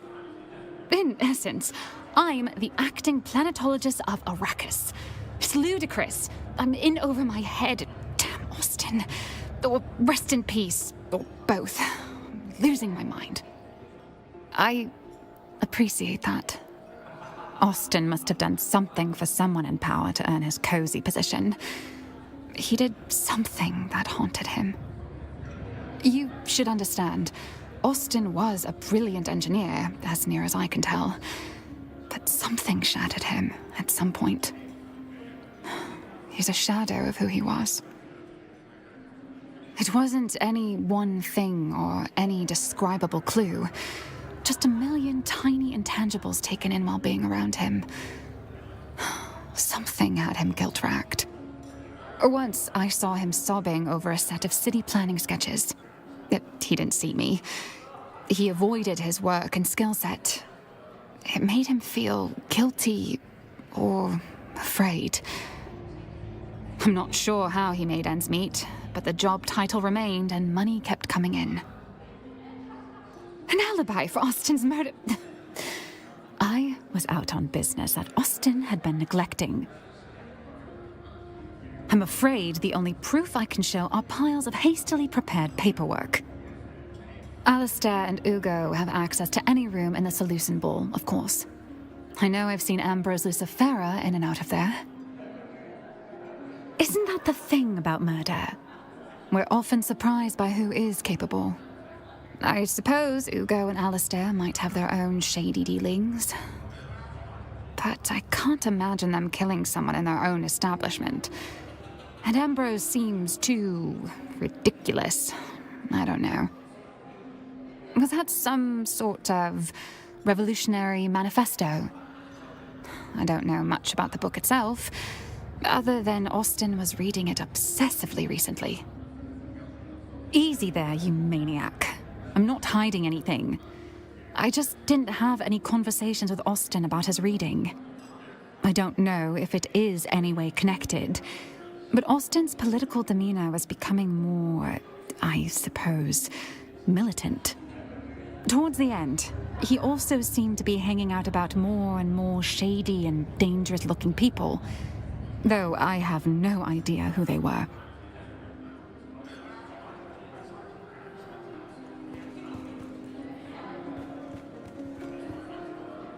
Back so soon?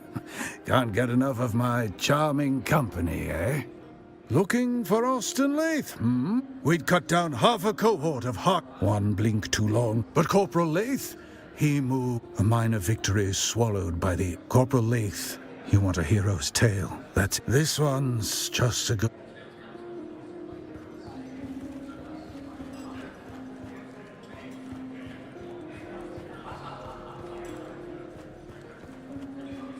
Ah, the return of our intrepid sleuth hound.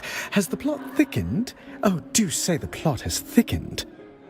Why, I should think you'd be the resident expert on poisons with your involvement in the farcical plot to assassinate me. That was you, wasn't it? Just a jest at your expense. All water under the bridge, I assure you. Why, some of my closest friends have tried to murder me at one time or another. Now, what were we talking about? A proper murder mystery, and I'm a suspect. How wickedly romantic. Perhaps I felt a deadly envy toward my dear friend. Nothing comes to mind. He was a sad sack of wine, whereas I am rather fabulous. Come to think of it, we weren't very close friends. Pshaw, we can hammer out a motive later. I'm just glad to be in the rogues gallery of this caper. I can say this about poisoning Austin. It would be easy to do. The man had recently developed a bottomless appetite for spiced alcohol. Not everyone can handle vice with the charm and panache that I do. People like Austin turn alcoholic dependency into something depressing. Something terrible haunted that man. 1 part guilt and 2 parts fear of discovery, shaken well and garnished with intrigue. Take it as you will. I am just a fatuous noble brat with too much leisure on his hands. Or perhaps I'm at my most serious when I'm joking. Allow me to lend you an ear. Maybe 2. Ah, yes, his illimitable nervous tic. I can stomach murder and cadavers, but just thinking about that man's poor, tormented cuticles. Ugh. And I'll tell you another thing. He had deep-seated mother issues that bordered on fetishistic. We can smell our own. Only that they have an improbably high propensity for slapping me, men and women. Though to be fair to them, I deserved it. Oh, do you mean Austin's tremulous little apprentice cowering at the window? In that case, no. I shall count the minutes until the next disaster. Do I get to play the part of a potential suspect? Fun! Yes, I've been at this establishment for most of the day. Sounds sad now that I'm saying it. Anyway, the proprietor can vouch for me. Well, only the usual assortment of patrons. Nothing noteworthy, I'm afraid. It's been a most unusual pleasure. Should you discover any more juicy details, I'll be here, keeping vigil for poor Austin.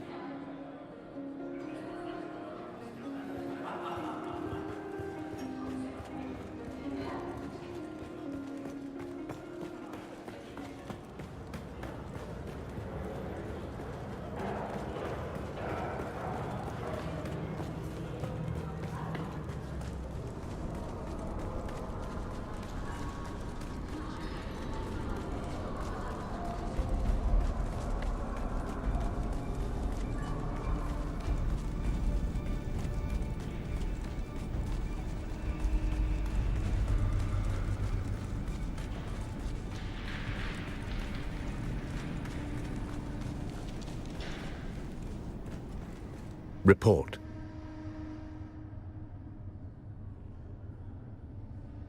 You rattled her then? Good. Did anything shake loose? Did she say where? If he was running, that's the direction we look. Very good. You're starting to think like a Cheops player. But every cleared square reveals a trap or a truth. Go see which one Lath left behind. The pyramid game. 9 levels. Like chess built for mentats. It doesn't matter if you have... The point is, you don't win Cheops by chasing pawns. Every piece changes value as you climb the board. Just like an investigation, you can't trust what's in front of you until you understand what's above it and what's beneath.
I see someone.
After the pamphlet, I started asking questions like, who does this serve? And the answer kept coming back, it serves them.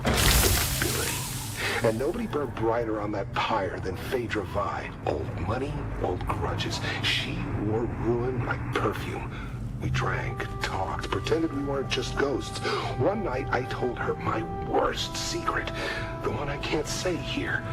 She didn't flinch. I asked her what that made me. A man, she said. A man with blood on his hands like the rest of us. You just don't wear gloves. Then one morning she showed up with real gloves, silk, elbow length. I knew she was hiding something. I gave her my worst sin like it was a love letter. She smiled, kissed me, then she asked for a confession. Not for her, for the Harkonnens. Said she needed money to buy back her family's heirloom. I laughed and asked if she was serious. deadly, she said, and took another sip of her drink like it was just another Thursday.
After the pamphlet, I started asking questions like, who does this serve? And the answer kept coming back, it serves them, the nobility.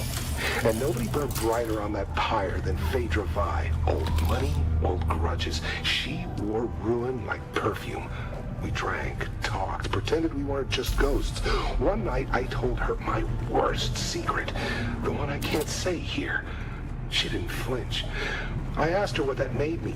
A man, she said. A man with blood on his hands like the rest of us. You just don't wear gloves. Then one morning she showed up with real gloves, silk, elbow length. I knew she was hiding something. I gave her a love letter. She smiled, kissed me when she asked for a confession. Not from her, but the Harkonnens. Said she wanted to buy back her family's heirloom. I laughed and asked if she was serious. Deadly, she said, and took another sip of her drink like it was just another Thursday.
You've been to the workshop.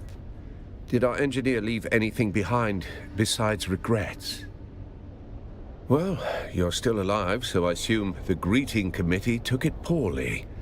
What did you find? Of course she was. Phaedra always knew how to pull a thread, until the whole man came undone. You want answers? Go see Phaedra Vi. You'll find her apartment in the Upper Central Plaza. Watch your step.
They think it's a tribute. A grand revival. I'm hosting it after all. Who's better? The same fools who couldn't spell Genusian if I bled it onto parchment, dressing up the corpse of old Carthage in borrowed silks like that makes it breathe again. But that night, it wasn't a party. It was the last time the world bent around me. I ruled it for a single night, and nothing that came after ever mattered. Now they wear the masks. They mouth the toasts. They pretend they remember. It's not nostalgia. It's taxidermy. Still, if the ghosts are coming, I'll be waiting at the door.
Did you see Phaedra?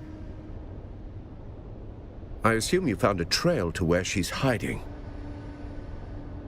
Yes, the missing piece of the puzzle. I'll be sure to include it in her obituary. Interesting. Then I hope your Thopter's gassed and waiting, because you're headed into the deep desert.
Poor Austin.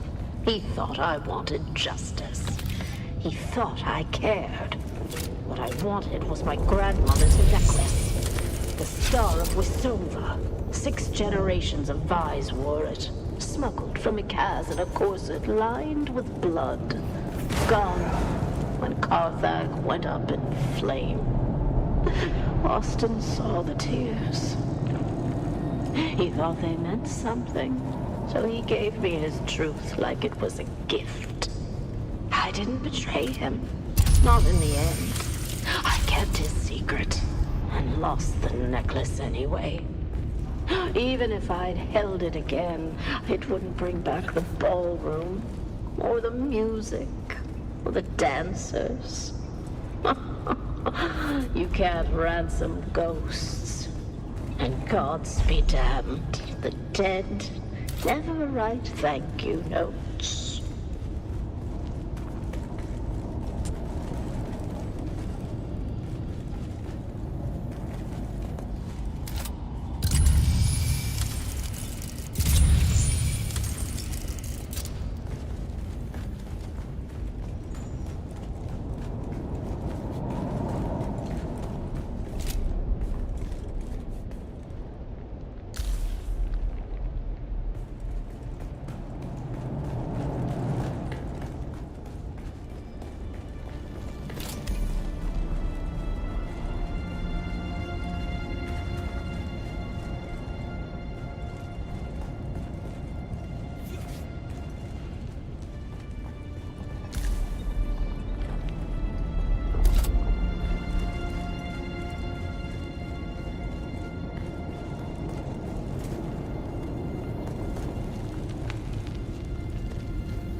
Report on the deep desert.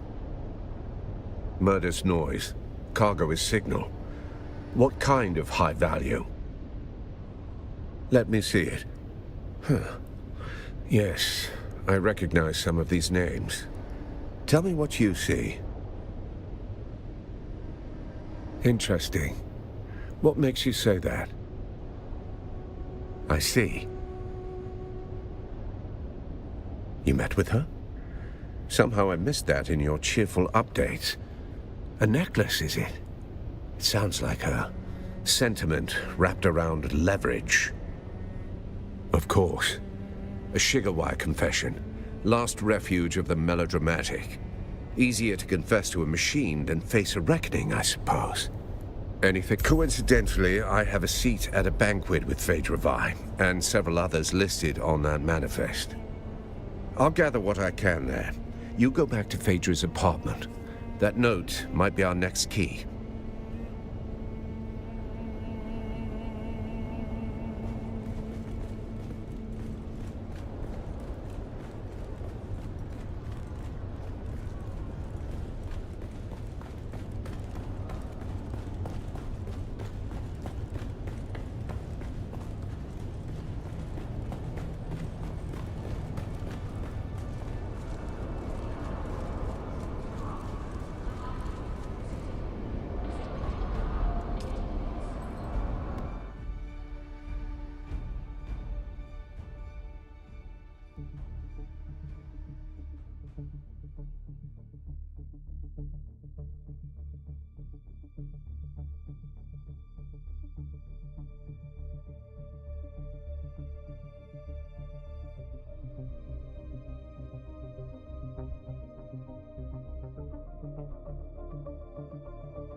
They think it's a tribute.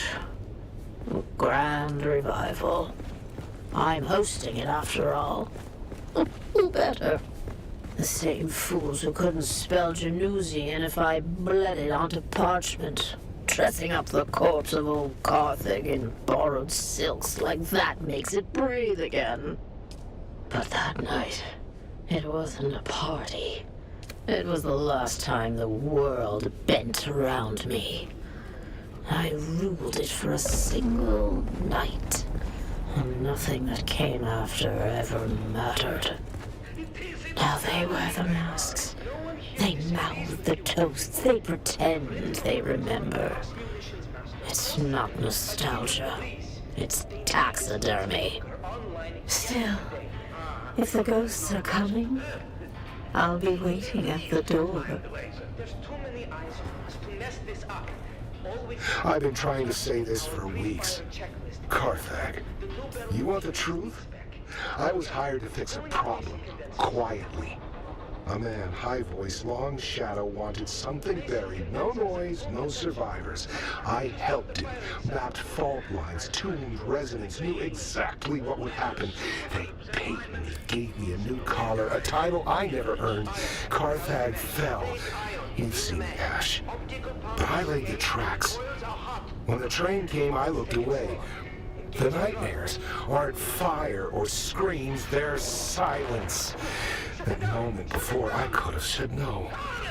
Now it's inside me. The rot. I drink, I work, I don't sleep. Take this, sell it, burn it. Just remember, someone knew, even if I don't tomorrow. The two men say first silence, then dust, then wings in the dark. I used to think it was poetry. Now, it feels like a countdown.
Imagine it. Right here in Carthage, the greatest gladiator in the known universe. Ah, and what about your friend? Which friend? The dead one.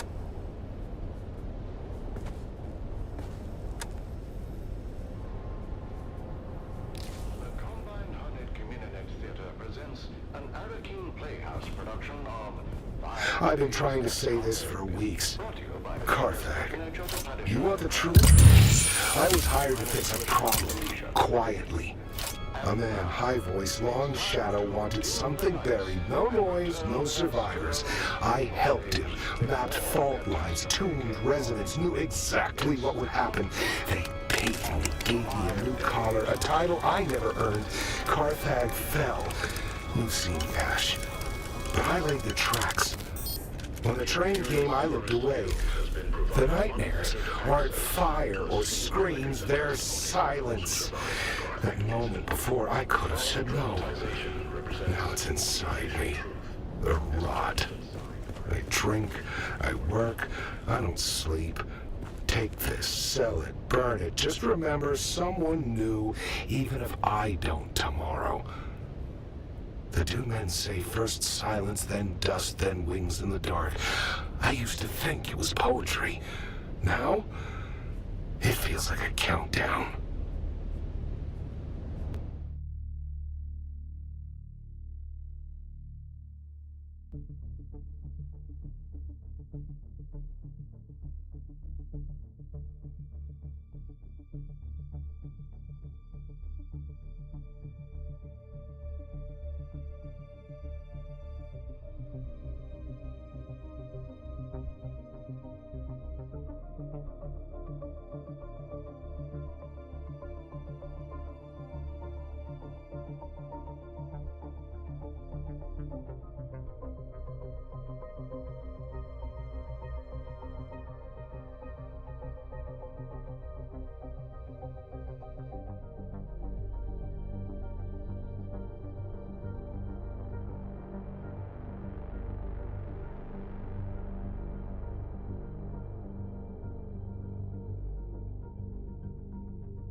Oh, hey there, friend.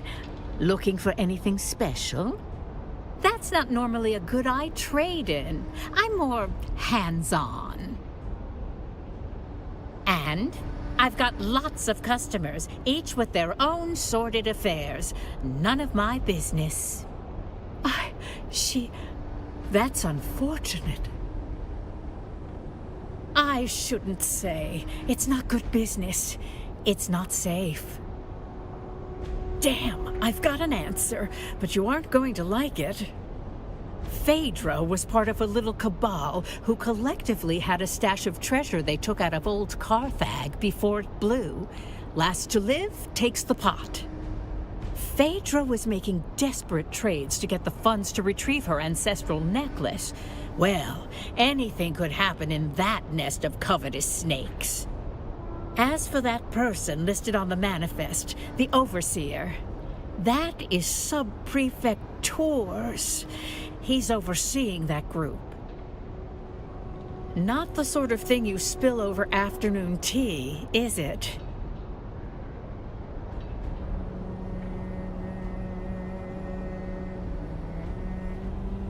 I suppose you'll be catching up with him then and leaving in a hurry, huh?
That's not your door to open, stranger.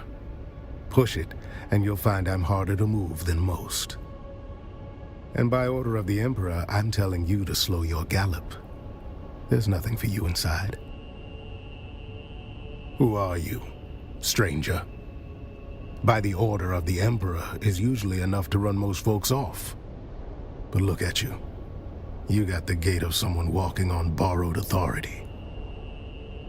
All due respect, but unless you can raise the dead, your timeline has just become flexible. We've got one survivor, technically. Old bird's flapping her wings on the way down. But she'll land soon enough. Tours at a party. Well, there goes the mood. All right then, since you're so worked up over it, I could use help matching faces to masks. And seats. And if you already know some of these silk-wrapped corpses, all the better. Good. That saves us a few hours of corpse roulette. A few of these poor fools I already recognize by build or reputation. The rest you and your list can help with. It's my job to know who's whispering in the shadows. This crew kept to themselves. Rich, quiet, and just strange enough to raise my interest. I've had files on half of them since they landed. They didn't emerge from the usual noble channels. No banquets, no procession. They landed like cargo off a discreet ledger. No registry, no flight logs I could get my hands on. And they kept to the shadows after. When nobles start behaving like spies, I start watching like one. Couldn't say. They didn't give away much. But they got here right around the time Carthage stopped showing up on maps. You know how it is. Every time a city dies screaming, a few well-dressed ghosts crawl out with new names and no return address. I'm not saying they're cursed. I'm just saying I like to know where they sleep. Call it civic planning. These little gatherings weren't new. Masquerades are not. Same crowd, same vices. Wine, secrets, and shouting matches dressed up as witty banter. Masks just gave them an excuse to say the quiet parts out loud. If by regular you mean secretive, paranoid, and always 3 drinks deep in betrayal, then yes, absolutely. Something they were hiding in the deep desert. Could have been a spiritual retreat, could have been a treasure hunt. All I know is they were tight-lipped going out, and even tighter coming back. Anyhow, enough jawing. Let me get a look at that guest list. I'll match it with my data and cut through some guesswork. Appreciate it. Now I'll play scribe. You go play confessor. The old bird is waiting. Call her countess if you like. I call her the last shriveled thorn on a dead branch. Sharp tongue, sharper memory. Don't be fooled by the frailty. She can still draw blood with a whisper. The butler saw things. Doesn't rattle easy. You do well to speak with him before the details slip through the cracks. See what the butler and the old hawk have to say. After that, come find me.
Do forgive the mess. They died as they lived, loudly and with abysmal table manners. Butler to the late lordlings of this doomed affair. My talents include wine pairing, corpse counting, and feigning deference. It began as a toast, ended as a cautionary tale. You may pick whichever part offends you the least. It's simple. Wine was poured, conversation flowed. Then, so did the convulsions. You will forgive my impertinence for pointing out there is a noble here who still draws breath, and her breaths are more important than my breaths. It would behoove you to speak with her while you can. I shall remain...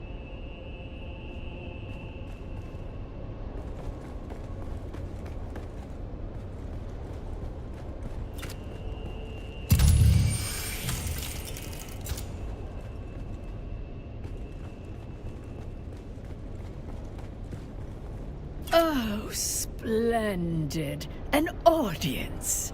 I was beginning to worry I'd die without one. Countess? Did you just address me as Countess? Did he now? How sweet. That sun-scalded half-breed always did mean well, even if he has the conversational grace of a bricked-up cellar. Do I look like some lace-draped provincial with a grain tithe and a hobby kennel? I'm a marchioness, you ignorant little envelope. Alert the criers. We have discovered a pleb who can take instruction. I was Eulalia Hawthorne, marchioness, patroness. And now I'm just the ghost of better parties and worse decisions. Tours? No, thank the stars. Another bureaucrat sniffing around. Precisely the kind of dull company I avoid. What happened? Fashion suicide, mainly. Graf Vero died smiling, the fool. Spilled his wine and his wit in equal measure. I do admire a man who keeps his mask on while choking.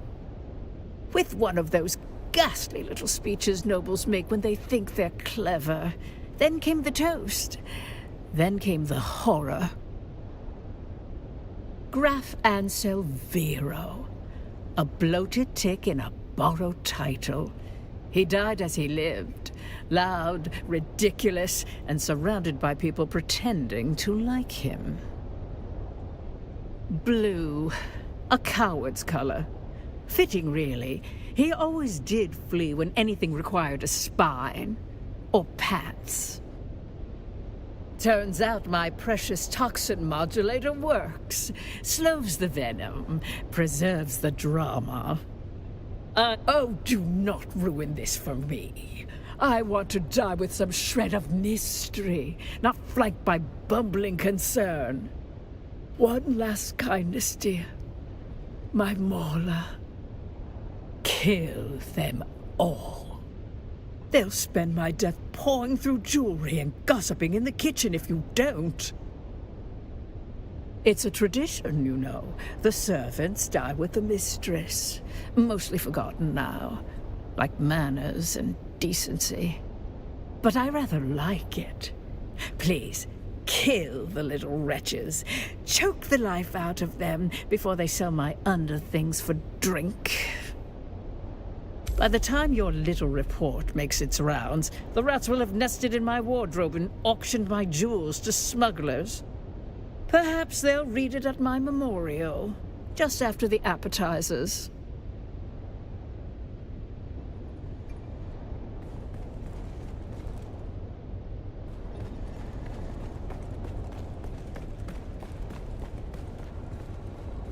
Let's have it. No blood or teeth marks. Good. Consider yourself formally initiated into the losing end of noble etiquette. She talked to you, didn't she? That's more than most get. See, that's where you got it twisted. That woman's got venom for blood and a title where her heart should be. She talked because you annoyed her. Snapped her right out of that death spiral by reminding her just how much she hates lizard-browed provincials like us. Call it a success. You woke up the part of her brain still capable of sneering. The question is, did you learn anything? Well then, guess it was a party after all. Anything else? Well, that's a wrinkle. Did the old bird say what color mask he was wearing?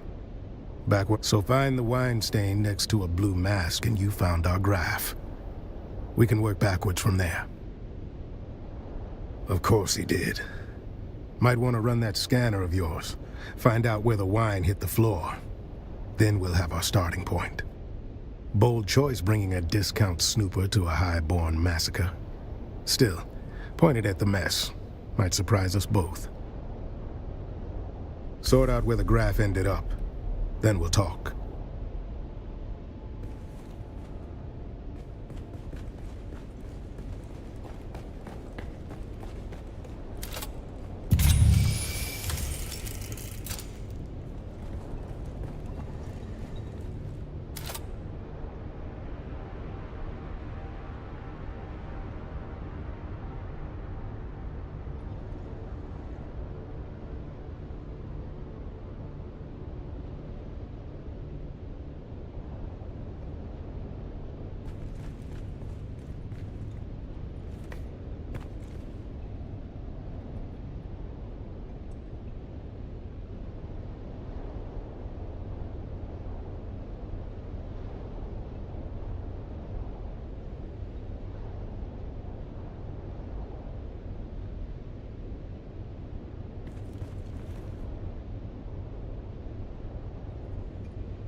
Oh joy, you've returned.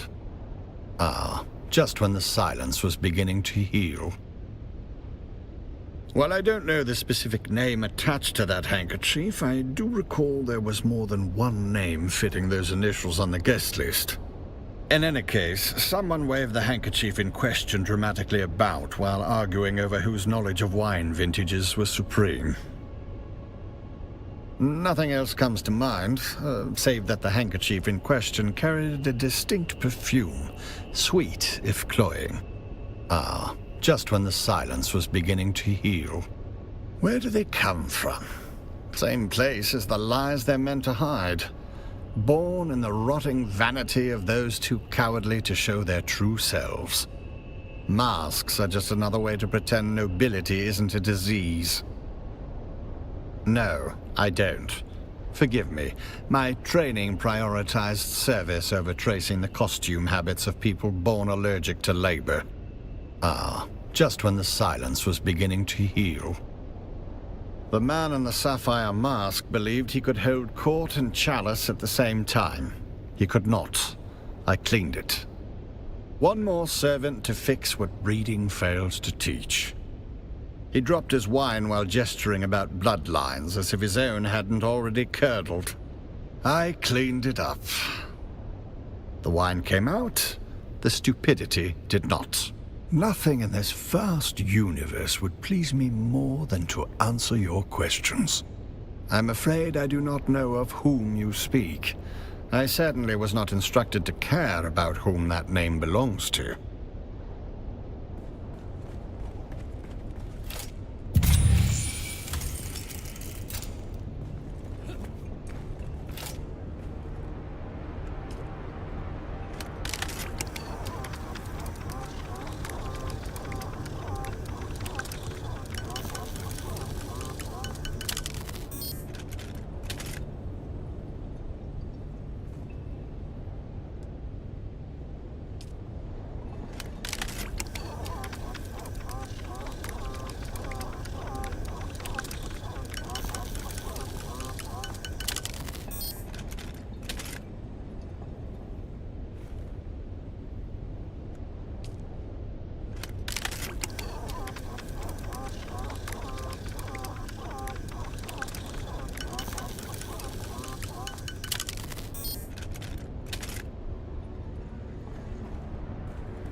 Oh joy, you've returned. Ah, just when the silence... Oh joy, nothing in this vast universe would please me more than to answer your questions. While I was in the room diligently pouring wine just prior, I'm afraid I was away during the actual toast. I was checking on the status of the soon-to-be-served meal. You do understand my station, don't you? Nothing in this vast universe pains me to point out the obvious to one of such cunning, but I was too busy performing my duties to note the ingress and egress of each guest. I was instructed to set the table and pour the wine for that amount of guests, and I did so. I did not, however, perform any sort of head count.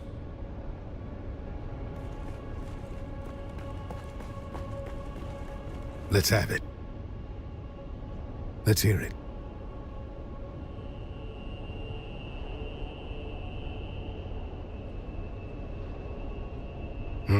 That doesn't track. Better look again. Let's have it. Let's hear it. First prize to the junior investigator. That fits the evidence. A can of pressed slig. It's good on toast. 5 cans of pressed slig. The man chose his agent well. Always does, though. Got an eye for talent, that one. Well, meanwhile, I came up with 2 names of my own. 8 masked assholes dead on the floor. Drank their guilt, now they'll sin no more. Speak to Theophilus about Agade Yamari. That's what the note says. I suggest you find out what our buttoned-up friend knows before he forgets. Our resident astronomia-trained butler, Theophilus. You know, I heard a funny story about that school. Makes the best of the best servants, they say. But I heard in their final year, the students are paired off in twos and taught to observe each other obsessively. One of them graduates, the other disappears. It's never explained which is which.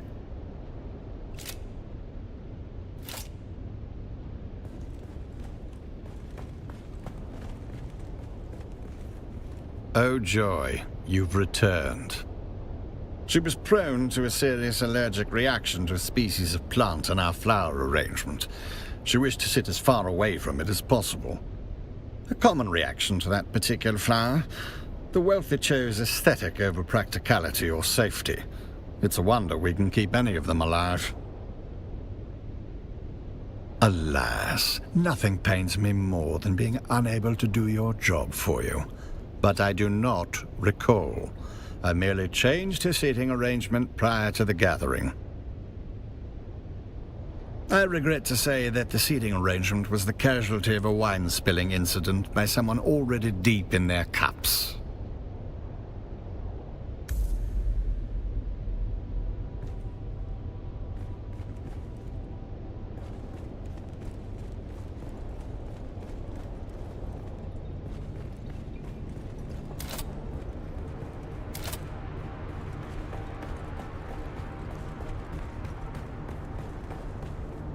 Let's have it.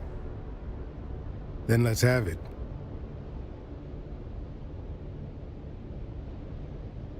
No, that's not right. Think again. Let's have it. Then let's have it. No, that's not right. Let's have it. Then let's have it. No, we just established that was...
Oh joy, you've returned. Ah, just... Let's have it. Spit it out. Let's have it. Then let's have it. I'd say it's more of a Zaffrey violet, but that seems to align with my conclusions. Good work. I figured out one more. That snooper thing of yours chirped like it knows something? Well done, friend. While you were nosing around, I confirmed that the caskets themselves were not poisoned. Meaning... doubtful. But we can't rule it out. Someone spiked the goods on site.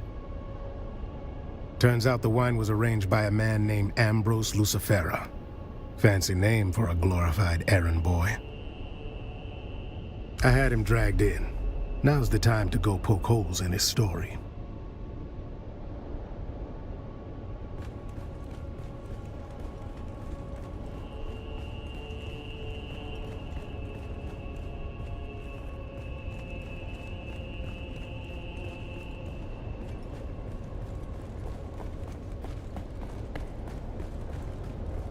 Please do me the courtesy of telling me why I am being detained. What's the charge? Supplying wine to a banquet? A decadent Arakeen banquet? Oh, balderdash, this is becoming intolerable. You've turned a juicy murder plot into something tedious. How could I possibly be involved with... Whom did you say was murdered? Well, now, see here. I merely arranged for the wine to be delivered. Everyone knows I have a knack for finding the best. These sealed bottles were poisoned. Oh, well, there you have it. I took no involvement in their glassware, merely in arranging for the reception of a very fine vintage. I trust this absolves me. A rare vintage from the planet of Grenbel, home of the exquisite Maros deer. A libation so fine even the most domineering Chussock snob would weep. Why, yes, any of the staff of the Seleucid Bull, as well as a few of the regulars, can attest to my presence. My debauching is quite conspicuous. Do forgive my sharp tone, but have you become a complete cockwomble? It was you who set out to poison me. If anything, our history marks you as the more compelling suspect. I've let bygones be bygones, so mayhaps we let this line of reasoning die. Yes? Oh, goody, goody. With that unpleasantness out of the way, is there anything I can do to aid you in your remedial sleuthery? And now we are back to a morbidly fun game. Proceed. At that banquet... Afraid I don't know. It could be... No, he's convalescing from an undiscovered venereal disease on Chussock. Real trailblazer, that one. Before you go, I did pass on a note to one of the guests. You'd have to ask Theopolis about the recipient. Roella Ramsby. She inquired about a particular vintage of wine, feigning expertise, but that woman wouldn't know Amontillado from sherry.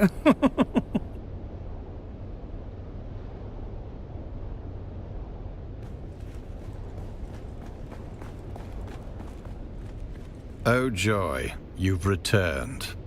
That name does not mean anything to me, but I will endeavor to answer as best I can. On behalf of whom? Ah, yes, the drunken peacock. The man dresses like a walking dessert tray and talks like he's auditioning for a play no one asked for. What would you call him? Now that you mention it, I did. The recipient was a woman wearing a terracotta-colored mask. I serve drinks, not plot lines. I neither read it nor wept over it. Afraid so.